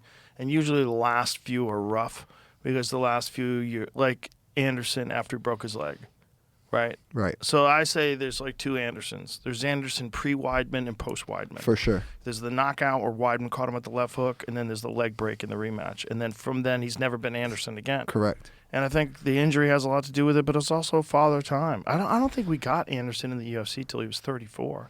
It was a while, because he was Yeah. already big on the other scenes. Huge, bro. That was one of them fights where people didn't really know Anderson that well, and he was fighting Chris Lieben, and the odds were Anderson was the favorite, but not by enough. And I was telling my friend, I'm like, bet the house on the Brazilian. I go, bet the house. Yeah. Because he was coming off of that, remember Cage Rage? Yeah. So he was coming off of the Lee Murray fight. He was coming off. Who did he fight over there as well? He fought Jorge Rivera.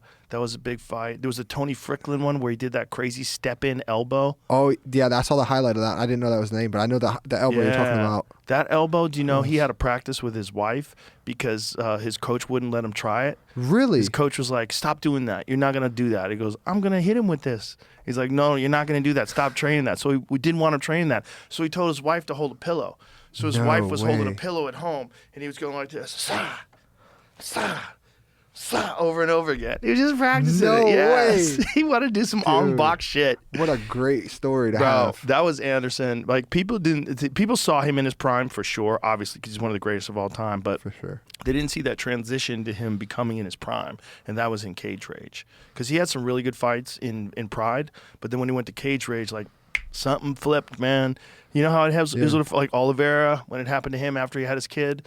You know, something flips sometimes Savage. when a fighter just locks in and then they become who they really are. Yeah, who everyone around them knows, because they've seen it in the Yeah. gym, but no one else has seen it. It's weird. Like, I always say that about myself. Like, I'm still not the guy that everyone knows in the gym. I show a little bit more every time, but I'm not even that guy. Well, maybe It's this crazy. changing of environment and coaching will allow you to hit that spot. The coaching, like you were talking about earlier, right? It has been the hardest thing for me to let go, like, of control and give it to someone else. But it was kind of one of those things. I met Horacio and Mike, and I have obviously a lot of trust and a lot of faith in Bilal. I've known him for a long time, and I see what he's done. But I met these guys, and Max too. I met him for 5 days when I was with Bilal. And to sit back and watch them, also have my own interactions with them, it just felt like, one of those things you just feel like you're friends instantly, like you've known each other forever. And that's kind of what that connection was with them. So honestly, it was a little bit easier than normal to let go of like the control of like controlling what I'm going to do, when I'm going to do it, the strategy. Did you think about other camps as well? Did you think about... I didn't think I was going to leave, to be honest with you. I didn't think I was going to leave Florida. I was just going there to help my friend and just kind of see what I could do different, like what I could change in my own thing.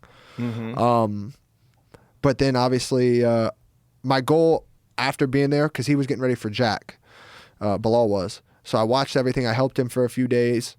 And then I went back. I fought Marvin. And I was at, I did 2 or 3 weeks with at Chicago. 2 weeks. I did 2 weeks. Excuse me. I did 2 weeks, and then I did like 4 or 5 in Florida. So I was like, okay, next time I'm just going to split it 4 and 4, spend my time mix and match, because it was a great time, like for me. Then I fought the Ritter. He was there, and I was like, I don't know. It didn't sit well with me how all that stuff went. Like how he got there and everything, and everyone was like, oh, why is he fighting him? They're teammates. And I told everyone from the beginning, like, you can ask Gilbert Burns, because he said it on his little podcast thing he did. I always said, I'm not going to train with him. I'm going to fight him one day. I'm good. No animosity. I just don't need no more friends. Like, I just don't. Right. I have enough guys. The guys that I know that I'm friends with, Joe Pfeiffer, Gregory Rodriguez, Bisengor, those are guys that are going to be at the top or at the top that we have agreements only for a belt. I'll fight anyone on this planet for a belt. Anyone. And I expect the same in return, because it could change their lives or my own, Yeah. So they know that about me. But no matter what the time frame is, if you say yes to me or you say my name, we're going to fight. That's it. Like that's how I feel. But those guys are the guys that I have with, and now they're all coming to the top. So it's like, someday it's probably going to happen. So it's like, I don't Dana need any more friends. hates hearing that kind of shit. Like, guys who won't fight friends. But I'll fight for a belt, though. Anyone on the whole planet. Godzilla, I'll fight for the whole belt. I don't care. And Ngannou, I'll fight him for a belt. I don't care. Like, you know what I mean? Like, it could change my whole life, like my family's, you know? Sure, yeah. So, like, I'm very realistic, because obviously, even if you love to do this, at this level, it's about the money, too. Like, it's financial it's about freedom. Making intelligent choices, because one slip up could set you back 2 years. Yeah, I'm learning that. Know? Yeah. I learned that the hard way. Well, that's also important to learn, right? It's also important to have those setbacks. Those setbacks are some of the most important growth points in your career, in anybody's career, if you do it right. Like those setbacks are when you feel that ugliness, and then you really have to assess, what could I have done differently? Right. What am I doing wrong? Is there something about my mindset? Is there something about my diet? Is there something about my recovery? Am I doing too much of this or too little of that? You have to have that pain. If everything is just going great, the thing going into the fight was Aspinall's every fight, other than the Curtis Blades fight, was a 1-round fight. It was him blowing guys out. And so no one really knew what was going to happen if we got into round 3, round 4, round 5. And so that question's always hovering over the head. When a guy like you, who's been in those wars and been in the trenches, you've already had, that's a blessing. It really is a blessing. Because it gives you not just the motivation to return better than you were before. Like, look at Bo Nickel after he lost, right? He loses to De Ridder, comes back and smokes Adolfo Vieira. Looked like a different guy. Looks like a different guy. Why? Because of that. There's a blessing in losing. There's a blessing in failure. There really is. Because if you can swallow it, it will give you a fucking furnace inside you to come back stronger. If you can swallow it, but some guys can't swallow it. They choke on it and they cry and maybe their confidence gets shattered and they're never the same again. Or maybe they go, why am I doing this? I could be a carpenter. I always wanted to play drums. I've thought of that. But I don't want to go back to being a carpenter. I'm good with that. A guy like Tom Aspinall, when he gets to a fight with a guy like Ngannou or a guy who's going to be there, those questions, and I'm not saying that he wouldn't succeed, I'm not saying he wouldn't win, but those questions might be in your head because you haven't been in those high-profile wars before where you came up short. Yeah, I still get those questions. I'm such a perfectionist, and I know nothing will ever be perfect, but I want as close to it as I can get, that still Great mindset. I find something. I will always find something to be negative. But what's helped me is I had a sports psychiatrist for a while. He was great. And I learned a lot with him. And for me, it's been about like I'm very like open with people that I care about and that I know care solely about me. They're not worried about if I win or lose or, you know, all that stuff, the fame. They're not worried about that. They care about me as a person. And that was something that was great with Bilal and Horacio and all the guys in Chicago, Mike, Max. You know, we talk regularly. How are you, man? How's the family? Everything good? But I'm very open with them leading up to the fight. Like there's a clip from behind the scenes of the last fight where I'm open and they catch it. Like it's just me being vulnerable of who I am. I was too manly or whatever, or trying to suppress it before, where it just grew into something bigger, and I would mentally shut down. Malkoun was the worst fight for me for that. I was shaking in the bed the night before, like I thought like I was freezing, but I wasn't. I was so nervous of like I can't lose to this guy. He's not on my level, and then I go out there and perform not that well. So your mind was fucking you. Yeah, because I find one negative thing and I just focus and I make it huge. I think it's good sometimes. I think it's good sometimes, but it's like almost like you have to be critical, but yet also confident. Right. And I would take my confidence away by focusing on it. But being able to talk about it, like, again, they have that moment. I have it on my Instagram that they made a clip or whatever for me. And it's just literally, it was 2 nights before the fight, 3 nights before the fight. And we're talking, and I'm telling them, bro, he could get me down. He could finish me. But if he finishes me on the ground, he's got to be just that good. But I'm nervous, man. I'm nervous that I'm not going to go out here and perform to what I know that I can do. To me, that's the worst. I don't mind losing to someone that's better than me. I can take it. I haven't found that man yet, but I know it's going to happen. But to lose to someone truly better than me, I can accept it. But to lose to myself, oh, man, to look in the mirror, it eats me alive. I think those things that can creep into your head before a fight where I don't want to lose, I don't want to disappoint people, I don't want to do this, then that is a really bad time to have those thoughts. It's not a bad time to have those thoughts when you're working on stuff. It's not a bad time to have those thoughts like if you're really trying to motivate yourself to get up in the morning and run or whatever it is, like to really get after it in strength and conditioning. But when you're fighting, like you have to have a strategy of how to squash those thoughts when they come up. And it's not just fighting. Anybody who's listening to this, anything in life that you have to do that's really difficult and scares you, you got to know how to squash negative thoughts before they burn your house down.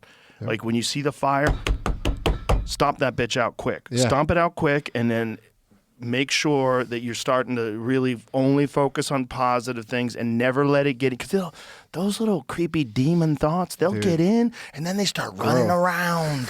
They start running around. They start screaming and taking over your brain. You're like, get out of my head. Get out of my head. But they're already in there. You let them in. You let them in. And sometimes they have to burn your house down before you realize what the danger is of them getting inside your head. Right. And so then the next time you've got to come up with a strategy to squash it before it gets too crazy. We did a lot of like at the beginning of like sports psychiatrists, like that was one thing, right? Like I would suppress it right away and suppress it and it'd try to creep back through and I'd suppress it again. But then it just gets bigger and stronger to where it can just come out. And you don't know when it's going to come out. It could be the night of the fight. It could be the day before the fight. It could be in the fight, you know? So it's like that, taking it in, whatever that emotion is for you, dissecting it, like literally get to the root of why you think this. Like, oh, I think he can knock me out. If I dissect it, well, yeah, he's knocked a lot of guys out, but anyone can knock anyone out. Right. Anyone can. So what are you nervous of? You've done this, like for me, over 30 times. Like, what are you worried about? You fought on the biggest level. You've main evented. You're ranked in the world. You fought some of the best in the world. Like, what are you worried about? You let a demon sneak into your brain. Yeah, you know? And once I dissect it, I've worked on it like that so well. And being open and honest with my coaches and like the people that I care about and they care about me has been such a great like thing for me. I'm kind of the guy like sometimes like just I've learned about myself is just like, just let me talk. Sometimes I'm not a big talker, but just let me talk. If you don't even have to say nothing but, damn, that's all right, bro. That's why Tuco, who you always see me with, normally he's always with me. Bro, he's the best at just, like, listening to me. Like, it's not very often, but when I do want to talk, like, I'm like, bro, like, he'll ask me, what's wrong? I'm like, I don't think you want to hear it today. Like, I'm good. He'll ask me that a couple of times. Eventually, I'll just let it out, and then I'm good. I'm good. Like it's almost like you have to tell somebody what's going on inside your head, and if you keep it inside your head, There's the wings. The wings are coming. Demons. Flying monkeys. Throwing fire bombs inside your head. Launching them. Wizard of Oz. Launching them, bro. So it's like, that's been great for me. That's really helped. And I've had a couple younger kids that like have asked me, oh, how's that? And I turned them on to my guy that I used to use. What did you do with the psychiatrist? Like, what were the sessions like? We would talk about things like this. He'd have worksheets and stuff like this. But you know what really, really sunk in? So first we worked on like learning to catch emotions. He called it something, but learning to catch different emotions before they grow. So you can dissect stop them. the fire. Yeah, stop exactly. the fire before it burns your house down. So like recognizing. First is recognizing. Anything you have to recognize. If you recognize it 30 minutes the first time, all right, let's try for 25 the next time. Don't let it, like you thought on it for 30 minutes and you're like, fuck, why am I thinking about this? Right. Let's do 25. So keep it until you can get it like right away. Then we dissect it and then we move on about our day. Things that helped me at the beginning were like, does it help you talking with a different person, like another person about this, rather than just bouncing it off your own head? yes, for sure. Something about talking to another person makes it real. Yeah, it just like gets it out. Like I'm holding it in. As soon as I talk, it's like it's literally like leaving my body. Like the stress just kind of like. And sometimes they have like good things to say, like things like that. My sports psychiatrist was the one that told me those things. Like, bro, you've done this how many times? You fought these guys. Like, Did he ever work with fighters before?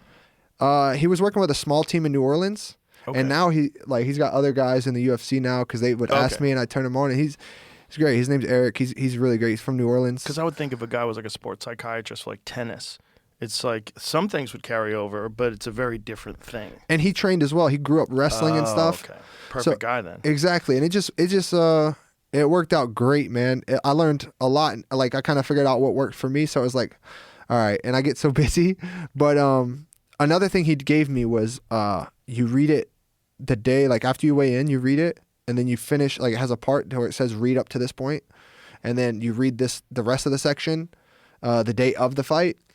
And I forget the author. I have it in my phone somewhere that he sent me a long time ago. And I would read it before every fight, every one. At like the Apex, when we was in the Apex all the time. I'd weigh in and we had to wait that like 2 hours till like we could face off if you weigh in first. And I'd sit there and I'd read it. And it was like an author, and he talks a lot about like different sports, and like one of his basic things is like hope. The word hope. Hold on, possibilities exist. Like don't ever think it's over, it's done. Don't ever say I have to do something. I want to do something. I don't have to. The minute you start putting I have to is the moment you start, like he says, like put like change, you hit the emergency stop button, the emergency brake on your car. Like you got to let it off. You're not performing at your best with all those things. So like stuff like that really like sets in, and I try to remind myself. So like reminding myself of those things, talking about it is really like what helps me. This book, is it a book? It's like a little pamphlet? Yeah, kind of. Do you know who wrote it? It's in my phone. I can find it. Well, just like so other people can look at it. Because it sounds pretty powerful. It was great, man. And if it helped you, there's a lot of like hokey sort of self-help stuff online. You know, be a fucking man, go out and get it done, and there's a wolf inside of you, and all that kooky shit. But the reality is, there's a lot of wisdom out there too. There's a lot of like you could read Meditations by Marcus Aurelius and literally learn how to live a better life. Like there's a lot of stuff out there that's very beneficial. So when someone like yourself has something that really helped them, I think it's probably good to put it out there so other people can get it. You know, it's so crazy. Now I'm looking through like the documents and stuff that he sent me. Like mindfulness was the word I was looking for when you catch it. Like mindfulness, like stuff like that. But it's funny. Mindfulness is one of them co-opted words. It's been co-opted like gratitude and spirituality. It's one of them words that like too many kooky people use. Yeah, exactly. Too many wooden beads. The first time he told me, I was like, bro, don't tell me where I think it's some crazy shit, bro. I'm not that kind of guy, you know. Don't you hit me with no mindfulness, yeah, son. man. But look, I'm literally going through right here, right? And he would send real. me stuff, right? Before a fight or like. So he'd send you quotes? He'd send me YouTube links. Look at the second one from the top. Who is it with me? Who is it? David Goggins. Goggins? Oh, yeah. That's hilarious. He sent me that, like stuff like. Yeah. Oh, he'd man. send me stuff like this. Goggins is a perfect example of that. He says things all the time that I think of. Jocko. When I'm working out and I'm really tired, I think of this one Jocko video where it's called Good. Have you ever seen that video? No. You want to get fired up? Yeah, I want to see it. Can we play that? We get fired up. This is one of my all-time favorite videos. You know Jocko, right? Jocko Willem? Yeah. Yeah. So Jocko was a Navy SEAL, and he's got a book called Extreme Ownership. And it's just the way he thinks and the way he carries himself it's so beneficial if you can adopt this. That there's sometimes where I'm training, where I'm fucking really tired and I want to quit. I think of Jocko and I go, good, you're tired. That means you're going to get stronger. Listen to this. This is one fucking of my amazing. Direct subordinates, one of my guys that worked for me, he would call me up or pull me aside with some major problem, some issue that was going on. And he'd say, boss, we got this and that and the other thing. And I'd look at him and I'd say, good. And finally one day he was telling me about some issue that he was having, some problem. And he said, I already know what you're going to say. And I said, well, what am I going to say? He said, you're going to say good. He said, that's what you always say. When something is wrong and going bad, you always just look at me and say good. And I said, well, yeah. When things are going bad, there's going to be some good that's going to come from it. Didn't get the new high-speed gear we wanted? Good. Didn't get promoted? Good. More time to get better. Oh, mission got canceled? Good. We can focus on another one. Didn't get funded. Didn't get the job you wanted. Got injured. Sprained my ankle. Got tapped out? Good. Got beat? Good. You learned. Unexpected problems? Good. We have the opportunity to figure out a solution. That's it. When things are going bad, don't get all bummed out. Don't get startled. Don't get frustrated. If you can say the word good, guess what? It means you're still alive. It means you're still breathing. And if you're still breathing, well then hell, you still got some fight left in you. So get up, dust off, reload, recalibrate, re-engage, and go out on the attack.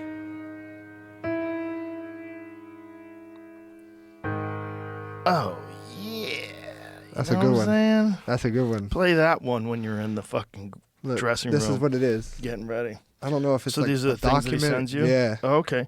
So it's called How Sports Psychology Can Help You Do Your Best When It Means the Most. Unedited copy. Who's the author? What does it say? Oh, Rob Gilbert. Rob Gilbert, PhD, Montclair State University, Montclair, New Jersey. Okay. It's pretty cool. God, I'll ask you to send me that afterwards. Yeah, of course. I love shit like that. It's like there's little things like that you can carry in your toolbox, and they can help you, and not just if you're a professional fighter, but in basically everything in life. It's been it really helped change. How's my Bilal perspective. doing? Who fucking gets poked in the eye more than that guy? Jesus Nobody. Christ. That guy Nobody. has had, I think he's had something insane like 9 eye surgeries. I know he's had 3 of the hard ones. Like of the he literally he told me the story. He had to drive home 6 hours. His wife came and got him and brought him home. But this is a while back. He had to drive 6 hours with his head like that because something with the pressure, you can't cinch straight up with it. It's crazy. He explained it to me, but it's like it blows my mind. I couldn't believe he got poked again by Ian Gary. I couldn't believe it. The moment he got poked, I'm like, I can't believe this is happening. I can't believe it's happening. Dude, I thought the same thing. Look at, oh my God, look That was at the that. Leon one, right? Look at that finger deep in his fucking eyeball. That is so crazy. Yeah, That's man. so crazy. So he's had major surgeries on his eyes, Yep. and then Ian poked him like right away. And I was like, this is crazy. I don't know how you feel, but I feel like it should be an instant 1 point deduction. At least. Every time. At least. At least. I like what Tom Aspinall said. He was like, no, you poked me in my eye. You want me to continue? Okay, no problem. I get to poke him in his eye. Right. I was like, yeah. Well, a lot of people are talking shit about Tom, but he apparently still can't see. Yeah. Like his eyes still fucked up. Like no one knows. Here's the thing. The other eye got hurt as well, but not as bad, but it looks way worse. The Yeah. finger goes way deeper in the other eye. Dude, eye pokes are Bro, crazy. he went straight Three Stooges. Boink. And you know, it's crazy that everyone that talks the most shit has never been poked in the eye. Not even a little bit, like Yeah. accidentally. Oh, it's horrible. You know? It's like a bolt of lightning in your brain. Dude, but- and then you can't see. And if the idea that you can't see and then you're supposed to fight a guy. Also, you're fighting a guy in Ian Gary who has a fucking nasty left hand. Yeah. So if you get poked in your eyeball and you can't see that punch come, well, he's got a nasty right hand too. I mean, Ian Gary can strike. Oh There's God, Aspinall right there. look at that. So look at the right one, the left eye. That's deeper, and that one didn't get hurt as bad. It's his right eye that really got hurt. The left one is like finger knuckle deep in his eyeball, man. Dude, it's crazy. You know, like, Bilal's like one of those guys you talk about, 365, 24/7. He's ready. He's doing something always. I'm even like, bro, take a break, bro. You've earned a little break. Take a week off. Be with your family. You know, he won't. Well, at his stage of his life, it might be the only way to keep going because he's at like 38 now, right? Yeah, something like that. It's 33. like that's the same age as Usman, and you know you can still be a world class fighter at that age. You can clearly see that with Kamaru against Joaquin Buckley. Yeah. Like a lot of people counted him out because Joaquin Buckley was fucking a lot of people Yeah, up. he was. Joaquin Buckley, bro. Whoo, that guy's a problem. He's a fucking problem. I've known him for a minute, man. He's wild and fast, and he keeps getting better. And he's really fucking he's really fucking intelligent about how to land shots. He knows how to set things And he up. likes to fight. He loves to fight, and he's just a dog, just in the fight, man. He's always dangerous. That Yeah. Wonder Boy fight, you know, he's having a little bit problem solving that distance and that range Bang. until he didn't. Until he Until he didn't, did. man, bro. That dude's got hammers in his fist. Yes. So when watching Kamaru just ragdoll him like that, I was like, God Impressive. damn. Fuck yeah. It looked like Kamaru world champion level Kamaru. Yeah. Like a lot of people have kind of counted him out because there's this narrative that he puts out there openly about his knees. Yeah. Oh, he talked about it on this podcast openly. His knees are fucked. He's like, I got to go downstairs backwards sometimes because Yeah. they hurt so much. I heard he went and did like a lot of stuff to like redo them, and now he says they're good, but I don't know. I don't know him like Well, that. I know he went to Colombia. He went down to that bioaccelerator place in Colombia. I don't know if he's been to the place in Tijuana that the UFC uses now, the Cellular Performance Institute, but they're all very similar. We're being held back to such a fucking ridiculous extent in this country by the FDA that you don't realize how many people with neurological conditions, how many people with severe injuries, how many people could be helped by stem cells. And there's no evidence that they're damaging people. There's no evidence. Look, anytime you have any invasive procedure, anytime you have a surgery, there's always some risk that something can go wrong. Right. There's always a risk in any medical procedure. But there's no outstanding risks versus reward to stem cells. On the contrary, the evidence is outstanding results, including like some of the things Dr. Neil Reardon has been doing down in Panama with people that have like severe neurological problems, guys that have had CTE, like real bad fucking, other than just injuries, and then even injuries like. My mom had a really bad knee, and I sent her down there, and it got a lot better. I sent her down there Really? twice, a lot better. Mel Gibson, his dad couldn't walk. He was like almost 90. He was like 80 years old, and then he went down, got his hips done, Neil did his shoulders, his hips, a bunch of other stuff, and did Mel as well. And he's just like, no, my dad was like up and walking around like 5 years later, still like he was 10 years younger. Like, He's a great actor, by the way. oh, Mel, Amazing, he's yeah. the man. He's He's the great. man. I love that guy. He's crazy too. He's so interesting. That guy's got like a fucking tornado going on in his brain all the time. Really? Oh yeah. I mean, that's why he's such a good director, man. Did you ever He's- see Apocalypto? Yeah, one of my favorites. One of my I favorites. fucking love that movie. Same. It's one of my That's favorites. such a good movie. I love that movie too. Such for a sure. good movie, man. Such a good movie. He and that's plays Mel. some great ones. I mean, he made a movie where nobody speaks English. Exactly. And it's a blockbuster. And it's amazing. It's fucking incredible. Dude. It's fucking I incredible. love that one. But I like his old stuff too, like Braveheart. Braveheart you was know? amazing. Everybody loved Passion of the Braveheart. Christ was really good too, man. The Patriot was good. Yeah, dude, he's the real deal, man. Mel Gibson's the Dude, real even fucking deal. what's the one he? You think I'm crazy, but I think it's Think Like a Woman. You ever seen that one? I did not. Bro, that is freaking hilarious. What is it? It's like he gets trapped in like he can like read a woman's mind. Oh. And so, because like he's basically a guy, he's a journalist or like a publisher or something like that, and he's very like a womanizer. Like he gets women and just like whatever, and they always like talking shit about him behind his back like everyone else. So now like he's trying to move up the ranks. He's supposed to be next in line for a promotion. Well, he has his daughter come in and she leaves the blow dryer, and he trips on it and falls in the water, gets electrocuted, and he wakes up and now he can hear all women's thoughts, and it like changes who he is as a person. It's amazing. Like she gets his promotion, so now he 2000. bro, That's great the year movie. 2000. Funny as hell. Helen Hunt. Yeah. He's been great in a lot of. He was great in that conspiracy theory movie. What's that? That one was it. Julia Roberts. Yeah, he was a wacky conspiracy theorist guy. I don't think I've seen that one. It's pretty good. Literally called conspiracy theory. Oh, is that what it's called? That's hilarious. I ain't seen that And I think like a lot of the things that he talked about now, it's like people openly discuss online, because this was all before the internet. What Right. year was that? 97. Yeah, so there were no like conspiracy theory websites back then. He has Or not another a one. lot. He has another one where like his daughter works for this company. She comes home, and it's like this one of those rich companies that like hide stuff, but you never can tell because you never have proof.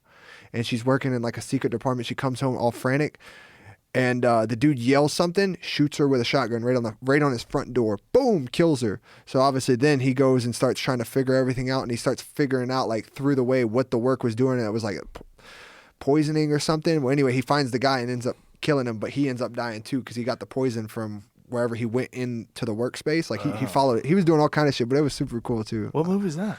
I don't know. You know that movie? Where he shoots his daughter on the front step. Like that was one of the things that sold the movie. Like that was one of the previews. Well, how about Lethal Weapon? First time we ever saw anybody do yeah. a triangle in a movie, True. right? Yeah, dude, That was crazy. I like his movies. Man. I loved that scene. Like that scene, I was like, "What is he doing?" I didn't even know what a triangle was back then because I think that was in the 80s. I wasn't even alive. When was when did That's Lethal Weapon 1 come out? Edge of Darkness. That's The it. weapon, I think it's like 87 or 88. Yeah, man. So back then, no one knew what a fucking triangle was, other than the Yeah. Gracies. People in Brazil knew. Brazil was so far ahead of the curve, man. They were having MMA fights in the 30s. Dude, I went there for my boy Tuco. He fought in the favela, right? And yeah, look at this. Was it Gary Busey who was fighting in the end? Who was the guy who was fighting in the end? I don't remember. I think it's Gary Busey, right? Yeah, it is Gary Busey. You know he had a headache.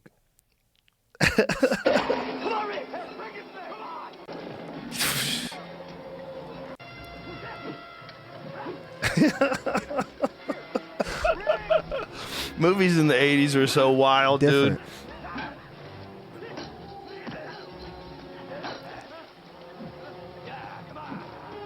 We don't need to watch the whole thing. Let's just cut to the triangle. This is silly. Thought it was coming.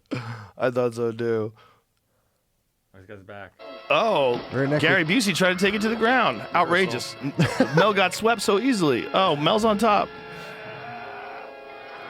Ah! Everybody was doing cocaine when they were right move. Oh, look at that. He goes Armbar. right for an armbar. Oh, sloppy. Terrible technique.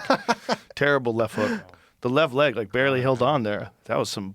There Wow, it is. there it is. Yeah, that's not bad. That's not bad. That's pretty good. I like that. He got a good angle. Oh, that's not bad at all. That's tight. He's cinching it up right there. Everybody at home was like, what is happening?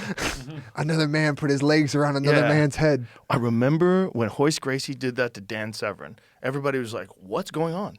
Like, what is happening? And then all of a sudden you see Dan Severn tap and you're like, What? what happened? What did he do? He put him to sleep.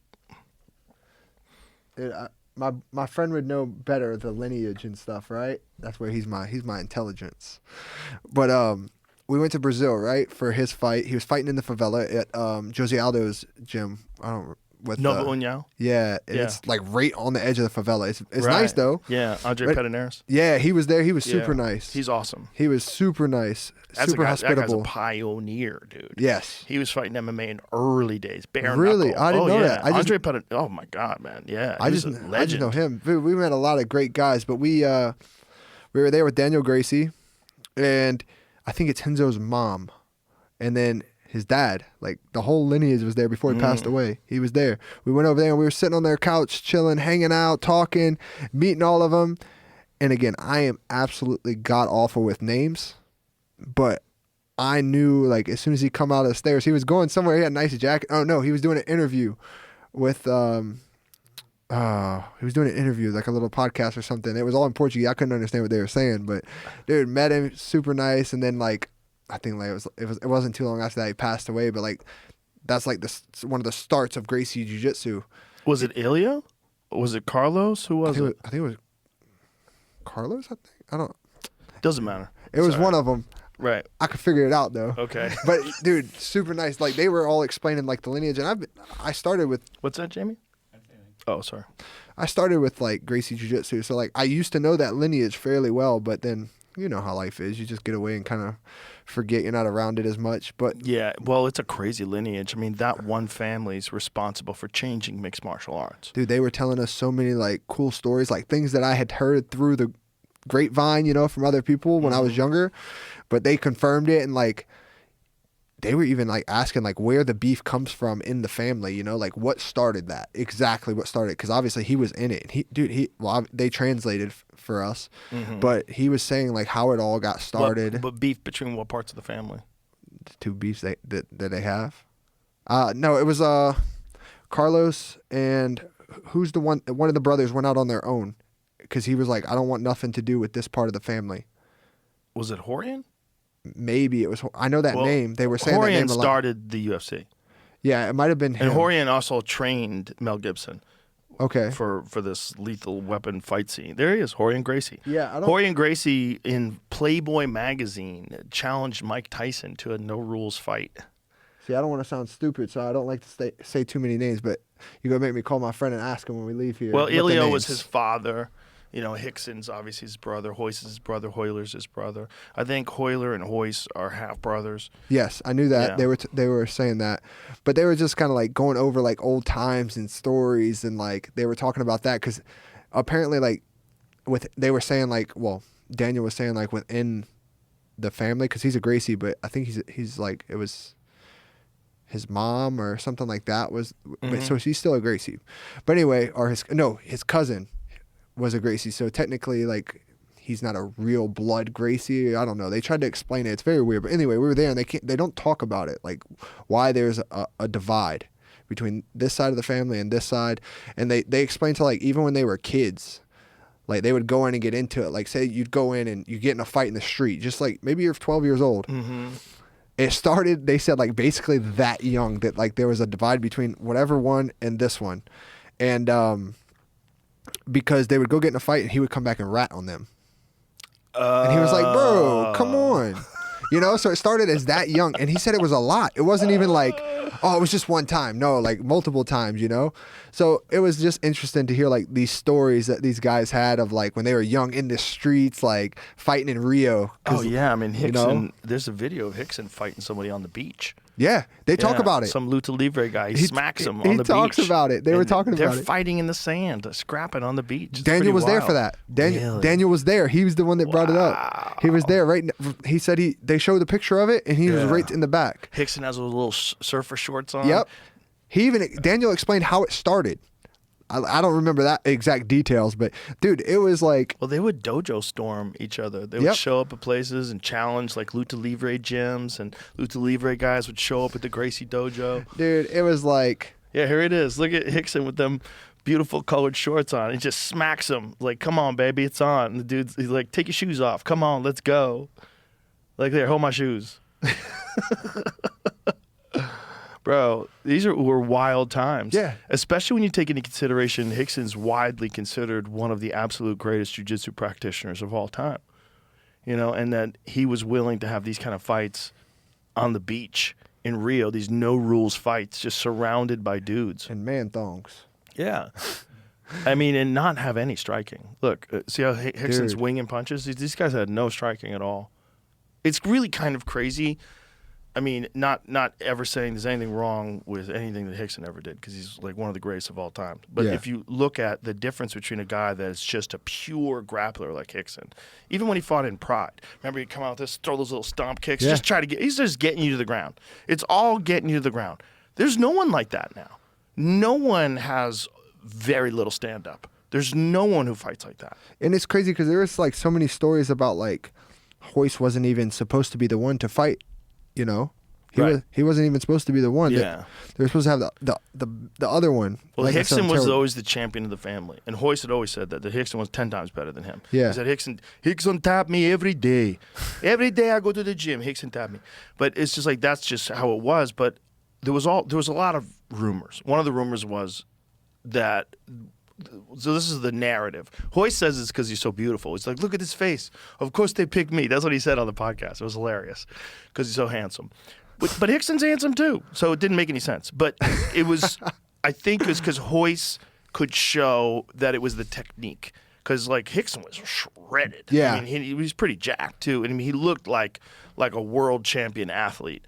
Whereas Hoist looked like a 170-pound guy who was like, not that muscular, and it was just technique. It was him using beautiful jiu-jitsu technique that nobody knew what it was. So it was like the best advertisement ever for jiu-jitsu. When you see a 175-pound guy tapping out Dan Severn, it was this huge wrestler, and Chemo when he got him in that armbar, like all the shit that Hoist did. Ken Shamrock when he tapped him. It's crazy to watch a guy that's like so much smaller than everybody else dominate everyone, and everyone was afraid of him. So it was like the perfect thing. And the thought was, okay, well, if he ever does lose, we always have Hickson. Right. But Hickson went off to Japan, and he did Japan Valley Tudo, and then he did Pride. And, it was always, there was talk at one point in time of Hickson fighting Fedor. They were throwing money around for Hickson after he fought in that Coliseum show, which I think was in 2000. When did he fight Funaki? When did Hickson fight Funaki? I think it was the year 2000, and they were talking about Hickson fighting Fedor. They had made him an offer, Japan, for him to come over, and he wanted to do it. Dude, and it never came. I wish you could have heard, like, again, because I'm so bad with names and my memory's not as good as it used to be. But it's one of my favorite memories from fighting. Look at that. 2000. 2000. Yeah. It's one of my favorite memories from fighting, just sitting there and listening to these guys, because the history was freaking insane. The stories were awesome. Like, it was, but like I said, I'm terrible with names, so I'm very bad with like. So look at that, Andre Pedneris on that card versus Genki Sudo. Sure is. Ended in a draw, and Genki Sudo was a bad motherfucker. That's how good Pedneris was. I didn't know that. Oh yeah, Pedneris was legit, man. Damn. Very legit. Damn. Yeah, and I know he was again, a great coach. I didn't know he fought in the early days. I mean, it was he might have even fought in Extreme Combat. Did he fight in Extreme Combat? He might have, like, that was back in the day when Mario Sperry first burst on the scene. He fought back then. Igor Zinoviev, all these dudes that everybody forgot about. They fought in, that was John Peretti's card. So John Peretti, who was the commentator for the early days of the UFC, then John Peretti went over and started his own organization for a while. Dude, it's crazy, like, I think, like, sometimes, well, I know, like I said, I'm bad at names, right? But it's like, I went and fought in Seattle last year, or this year. I fought in Seattle this year. And they did, like, there was Amanda Nunes, Robbie Lawler, and there was one more that got inducted into the Hall of Fame this year. And nobody could give, like, really any fights for whoever the other person was. And not many could give too much for Robbie Lawler. I was like, bro, how have you not heard about Robbie Lawler? Oh, you mean they weren't clapping? No, like... so here it is. Let me just go over this real quick. Yeah. Pedneris, his debut fight, Valley Tudo, Japan. That's what it was. He defeated Rumino Sato, and then Pat Miletich for the UFC welterweight title, UFC 21. We lost in the second round, technical knockout. And then he fought Kao Uno. He was a savage. I remember that him. ended in a draw. So Genki Sudo and Kao Uno, two savages, and both of those fights were draws. And the last one with Genki Sudo was his last MMA fight. So how many fights did he have overall? 4 fights. But shit, they're all good. Oh yeah. He fought legit guys, man. Yeah. He beat Rumino Sato. Rumino Sato, man, was fucking terrifying back then. KO, soccer kick, KO. Oof. Damn. Yeah. But yeah, it was like it's just different, man. That time frame is just different, Well, it is it's the birth of the sport, and it's kind of amazing to have been there at the very beginning and to be able to watch it. When I first found out about it, I couldn't believe it was real. I had a bunch of friends that told me about it. I think I heard about it from dudes at, do you remember Benny Urquidez? Do you know who he was? No, I don't know. Benny the Jet was a famous kickboxer. Now I'm really going back. I feel like I know that name. He though. was one of the best kickboxers of all time. And this was like way back in the day, like in the early 80s. Benny the Jet was the fucking man in the late 70s and the early 80s. And he had this gym in California, in Van Nuys, California, called the Jet Center. And when I first moved out to California, there's two places I knew I really had to go. One was the Comedy Store, and the other was the Jet Center. And so I got to work out at the Jet Center. And Benny was there, and his cousin Blinky, he was there, and Blinky Rodriguez, who was another elite kickboxer. Who actually knocked out Jean-Yves Theriault, who's like one of the best kickboxers of all time. So it was like this incredible gym. But Benny the Jet Urquidez was like, he was early, like the Bill Superfoot Wallace days, like back in those days, And I forget what I was just saying. I lost my train of thought. What were we just talking about before that? Man. Yeah, you moved to LA. And Yeah. But I had a point. I had a point about these early MMA fighters. Oh, you were saying it's the birth of. This is the birth of the sport. So watching that, this was my point was watching that where there was not even leg kicks, to watching all of a sudden you see Rick Rufus and he fought that dude from Thailand, like one of the most important fights in the history of martial arts, because you get to see that dude from Thailand just chop Rick Rufus's legs apart, and then Rick and Duke both learned from that and said, okay, we got to incorporate that into our game. Duke becomes a world Muay Thai champion after that, which is like and then Duke becomes one of the best MMA coaches ever. So it changes the entire course of the sport. And when I got into it and started watching it, that's what it was. So the Jet Center, one of the guys from the Jet Center was like, you got to see this thing. It's called the UFC. This is in '94. And I was like, what? What is it? It was a UFC 2. Like, I didn't even see UFC 1. I saw UFC 2 because that was the only one that was available on VHS. So I watched UFC 2, and I was like, this is crazy. I'm like, how is this guy doing this? Like, and I was like, oh, my God. Like, how is everybody so vulnerable to this one guy? Like, this is nuts. So I was like, I got to train jiu-jitsu. And watching all of these people from that era and watching the level of the competition at that era and what the fights looked like versus today, there's not another sport on earth where you could see a gigantic difference between 1994 and 2025. Like a gigantic difference where it's unrecognizable. Like that kid that you were talking about before, the 18-year-old kid, what's his name again? Ansar. That guy would have been a world champion. Easy. A world champion. Yeah, easy. Like no one would have fucked with him. We would have said this is the greatest fighter that's ever walked the face of the planet. And sure. he's a kid that's on undercards of small regional shows now. Right? How crazy is that? So like when you're seeing these guys in the Dana White Contender Series, some of these guys coming up, I'm watching them fight for their first fight in the Contender Series. I'm like, this guy looks like he'd be fighting for the title. Like they're complete fighters. Yeah. They're fast. They have good technique. Everything they're doing is smart. It's like the level has changed so much in such a short period of time. And I feel so lucky to be able to see the whole thing.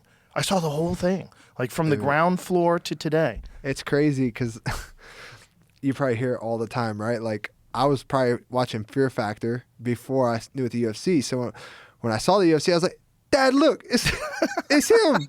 He was like, he looks at me because obviously my dad's seen it before. He's like, yes, son, he's been around a while. You know, he's been in the UFC. I don't even know if it was longer, but I'm sure it was. Yeah, I started working for the UFC in '97. So he was like, he's always been there.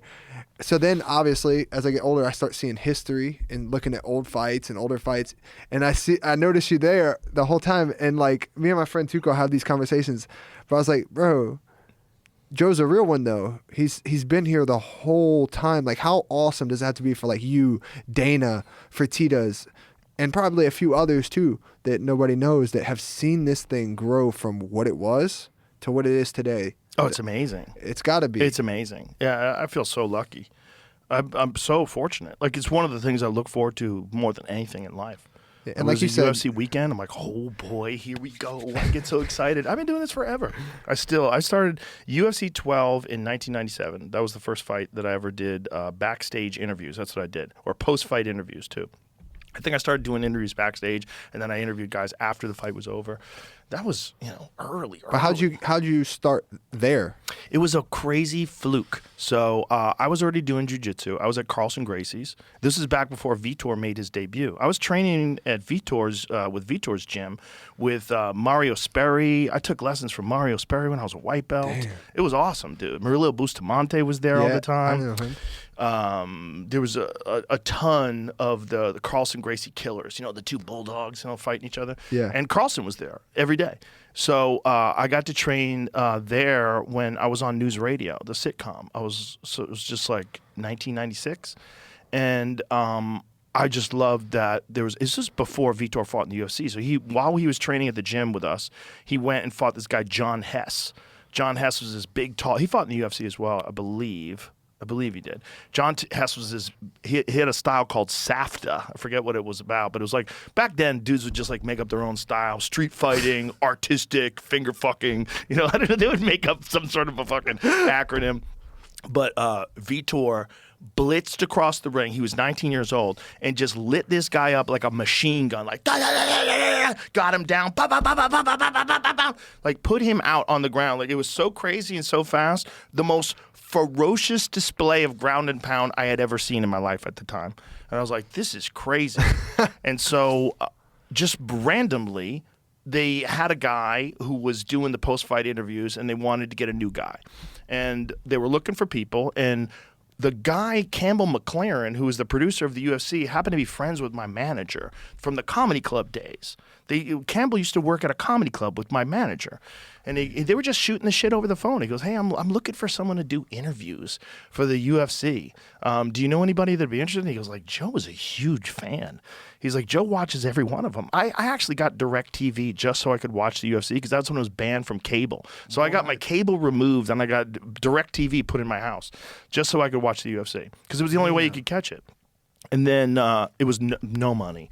And I was supposed to fly to New York. But then the last minute, it got canceled. They made it illegal in New York. And we had to fly to Dothan, Alabama on a fucking propeller plane. I shared a propeller plane with Randy Couture. Like, and actually, that was later. That was in Louisiana. I shared a propeller plane with Randy Couture. But Randy didn't fight that. But it was Vitor made his debut against Trey Telligman. And everybody thought he was a jiu-jitsu guy because he was from Carlson Gracie. He had a black belt. Ding, ding, ding, ding. And he just came out just throwing missiles. So fast. Like nobody had seen anything like that. And he was only like 200 pounds back then. He was light and fast and strong as shit. And then he fought Scott Ferozzo and took him out in the finals. So he won this heavyweight tournament. And that was 1997. That's crazy. Yeah. That was the third person I was trying to think of when I was in Seattle. So basically what happened, UFC was asking fighters, hey, these three guys, they weren't saying they were getting inducted, but obviously if you've been around, it was you knew. Vitor? It was Vitor, Amanda Nunes, and Robbie Lawler. They weren't cheering for Vitor? No, they were asking the fighters, right? They were asking the fighters, hey, do you know who these guys are? If you do, what's your most memorable moment of them? What was your favorite moment? Like anything like that, right? Because obviously they put it on the montage when they announce it. Right. And they told me that only me and two other fighters on the entire card could give a fight from Vitor. I was like, no way. I was like, that highlight that you're talking about when he sprints across, ding, ding, ding, ding, even if you don't know the person, how do you not see that highlight? When he did that to Vanderlei, remember we did That's to the one I Vanderlei said. Silva? That's what I God. said. That was my Vanderlei was that one. That was crazy, but I think the scariest Vitor of all time was TRT Vitor. TRT Vitor was the scariest fucking human being that ever stepped into that cage. If they never banned TRT, I think that guy would have been a terror for every fucking human being that weighed 185 pounds. For sure. The way he wheel kicked Luke Rockhold, like what the fuck are we looking at, man? We never saw him throw a wheel kick in his whole career. All of a sudden he's wheel kicking guys in the head. He come in the gym because obviously they live in Florida. He come in the gym and he is the nicest guy. Brother, come here. Very nice guy. Let's talk about it. Hey, I think you need to slow down a little bit. These 100% every days, no good, brother. He said, why don't you come? We can have some coffee, have a lunch, and let's talk about it. I love the science behind the sport. Wow. But super nice guy, right? Like, those are conversations that I had with him. And if I see him, great guy. Before this, never had a conversation with him. Only watched him on TV, you know?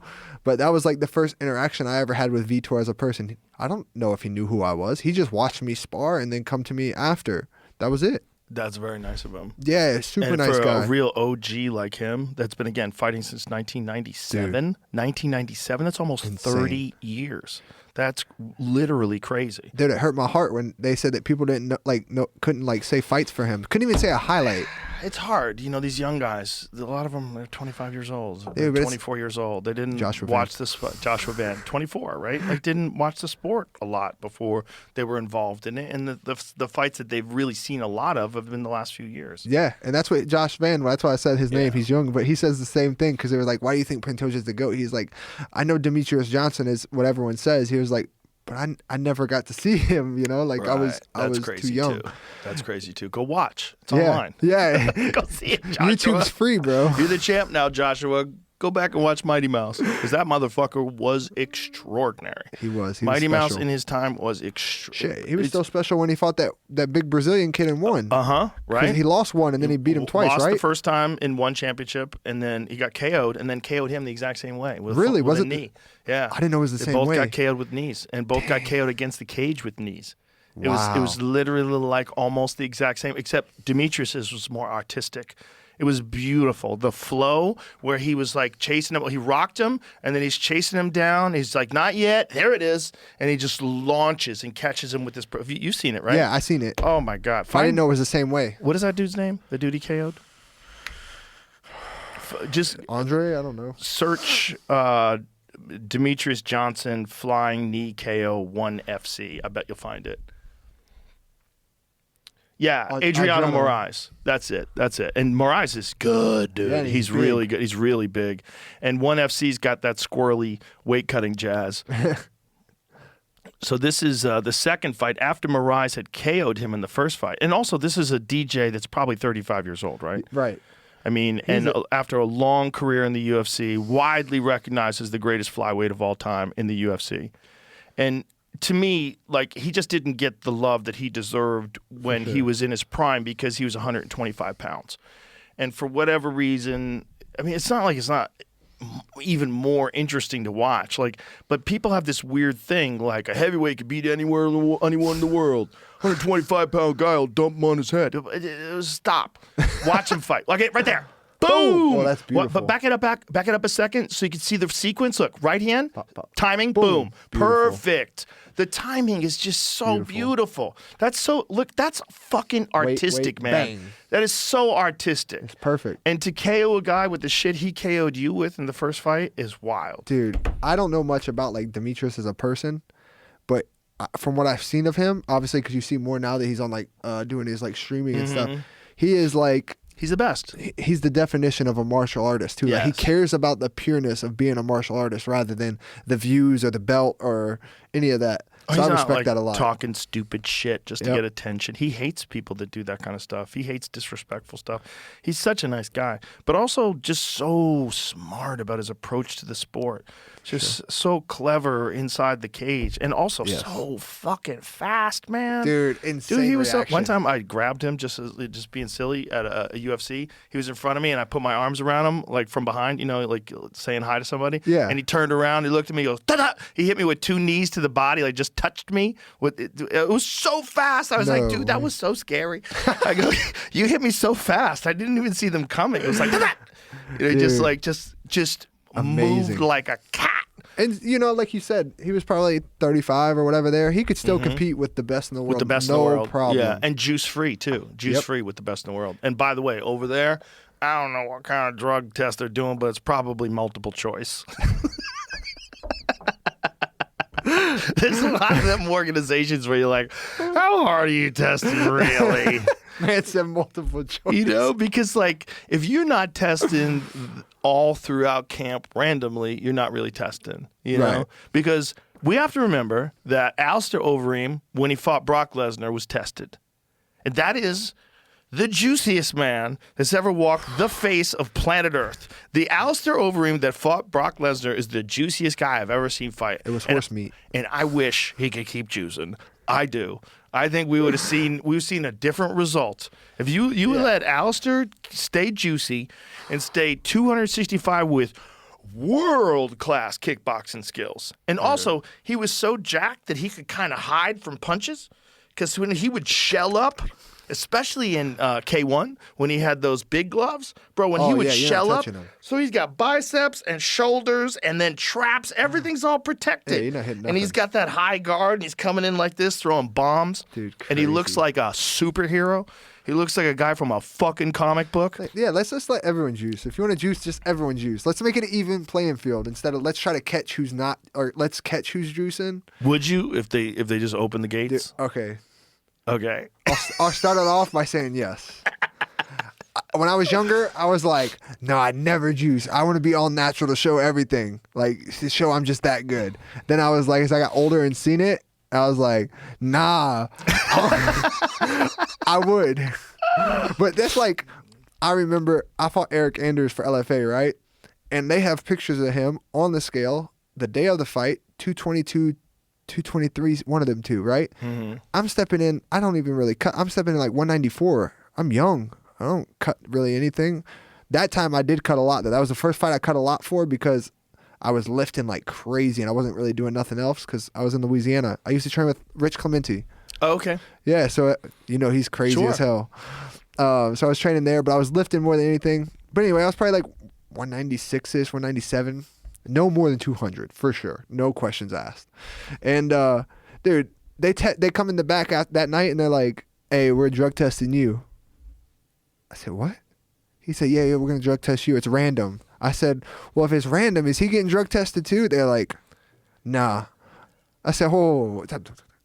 So you're telling me the man who's weighing over 220 and just weighed 185 exact yesterday is not getting tested, but the guy who's only weighing like 14 whatever pounds more is getting tested? I pulled up my shirt. I said, does it look like I'm on fucking steroids? Does it look like it? I said, give me some credit, bro. If I was going to take it, I promise you I would look like it. And they were like, I'm sorry, bro, but it's just our job. I was like, all right, let's go get it done. But it's just How like, could you randomly test only a few people on the roster? That has to be Texas like a budget Commission. thing. That has to be a budget thing. Texas Commission. That's crazy, but that must be like they don't want to spend money on everybody. I don't know. If you test one guy on the card, you should have to test everybody. Yeah, I think it was a total of 3 or 4 guys is what they said that they tested on the whole card. If you're testing a guy, you have to test his opponent. Dude. You have to. That's what- crazy. I still to this day I laugh about it. I'm like, come on, bro. Every time someone asks me like, hey, we're gonna just text you. Come on, bro. There was a few fights where they wouldn't let a guy fight because they in the TRT days they did test to see what people's levels are, and one guy, I don't want to say his name, but one guy was so high that they canceled the main event. Really? Yeah, they know canceled the that. main event at the weigh-in. Yeah. Wow. Yeah. I didn't know that. He was so juicy.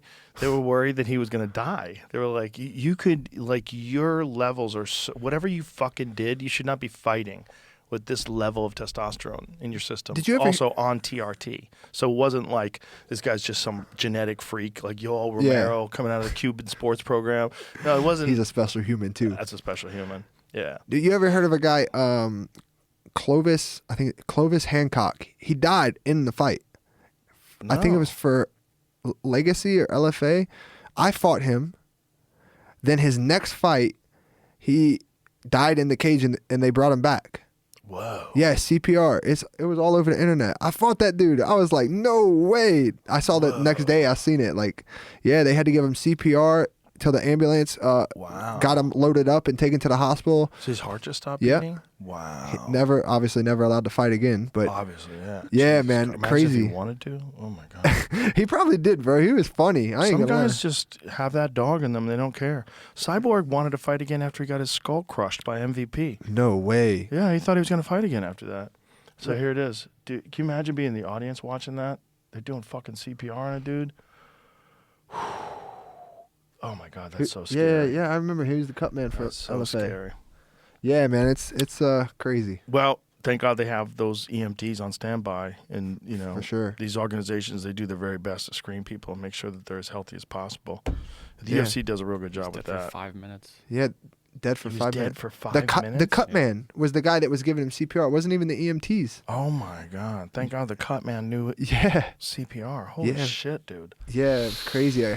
Well, reminds you this is not a game. It's for sure. It's a crazy ass fucking sport. So what's next for you? Do you know? Do they have you lined up for anything? No, I've been pushing. Hopefully Drickus. Hopefully March, April at the latest. So do you need like that much time to prepare, or is that like how you'd like to? Yeah, I just kind of. I started training again today. Matter of fact.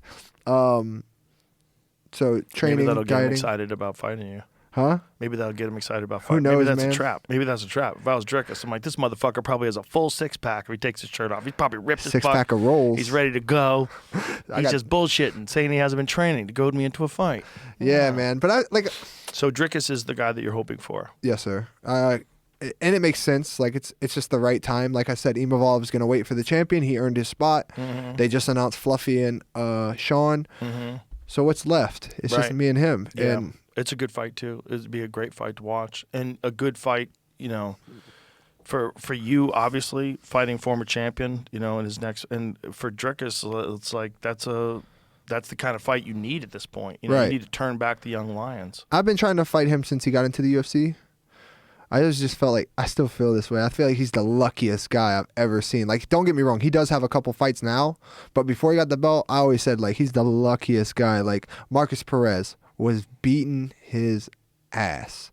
Marcus Perez wanted to do something crazy and went to throw a spinning elbow. Drickus was throwing a body shot when he was throwing the spinning elbow, and he hit him right in the mouth. Drickus hit Marcus right in the mouth. Out. I don't think you can call that lucky. I don't know. I know what you're saying, but he finds a way to win. The dude's a dog. He is a dog. He finds a way to win.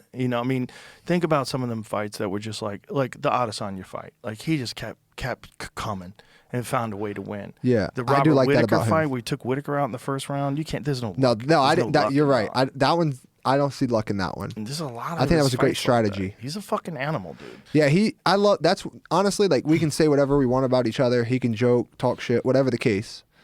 But I loved the fight because I know he's coming to fight. Like he's coming to kill. For sure. I love that.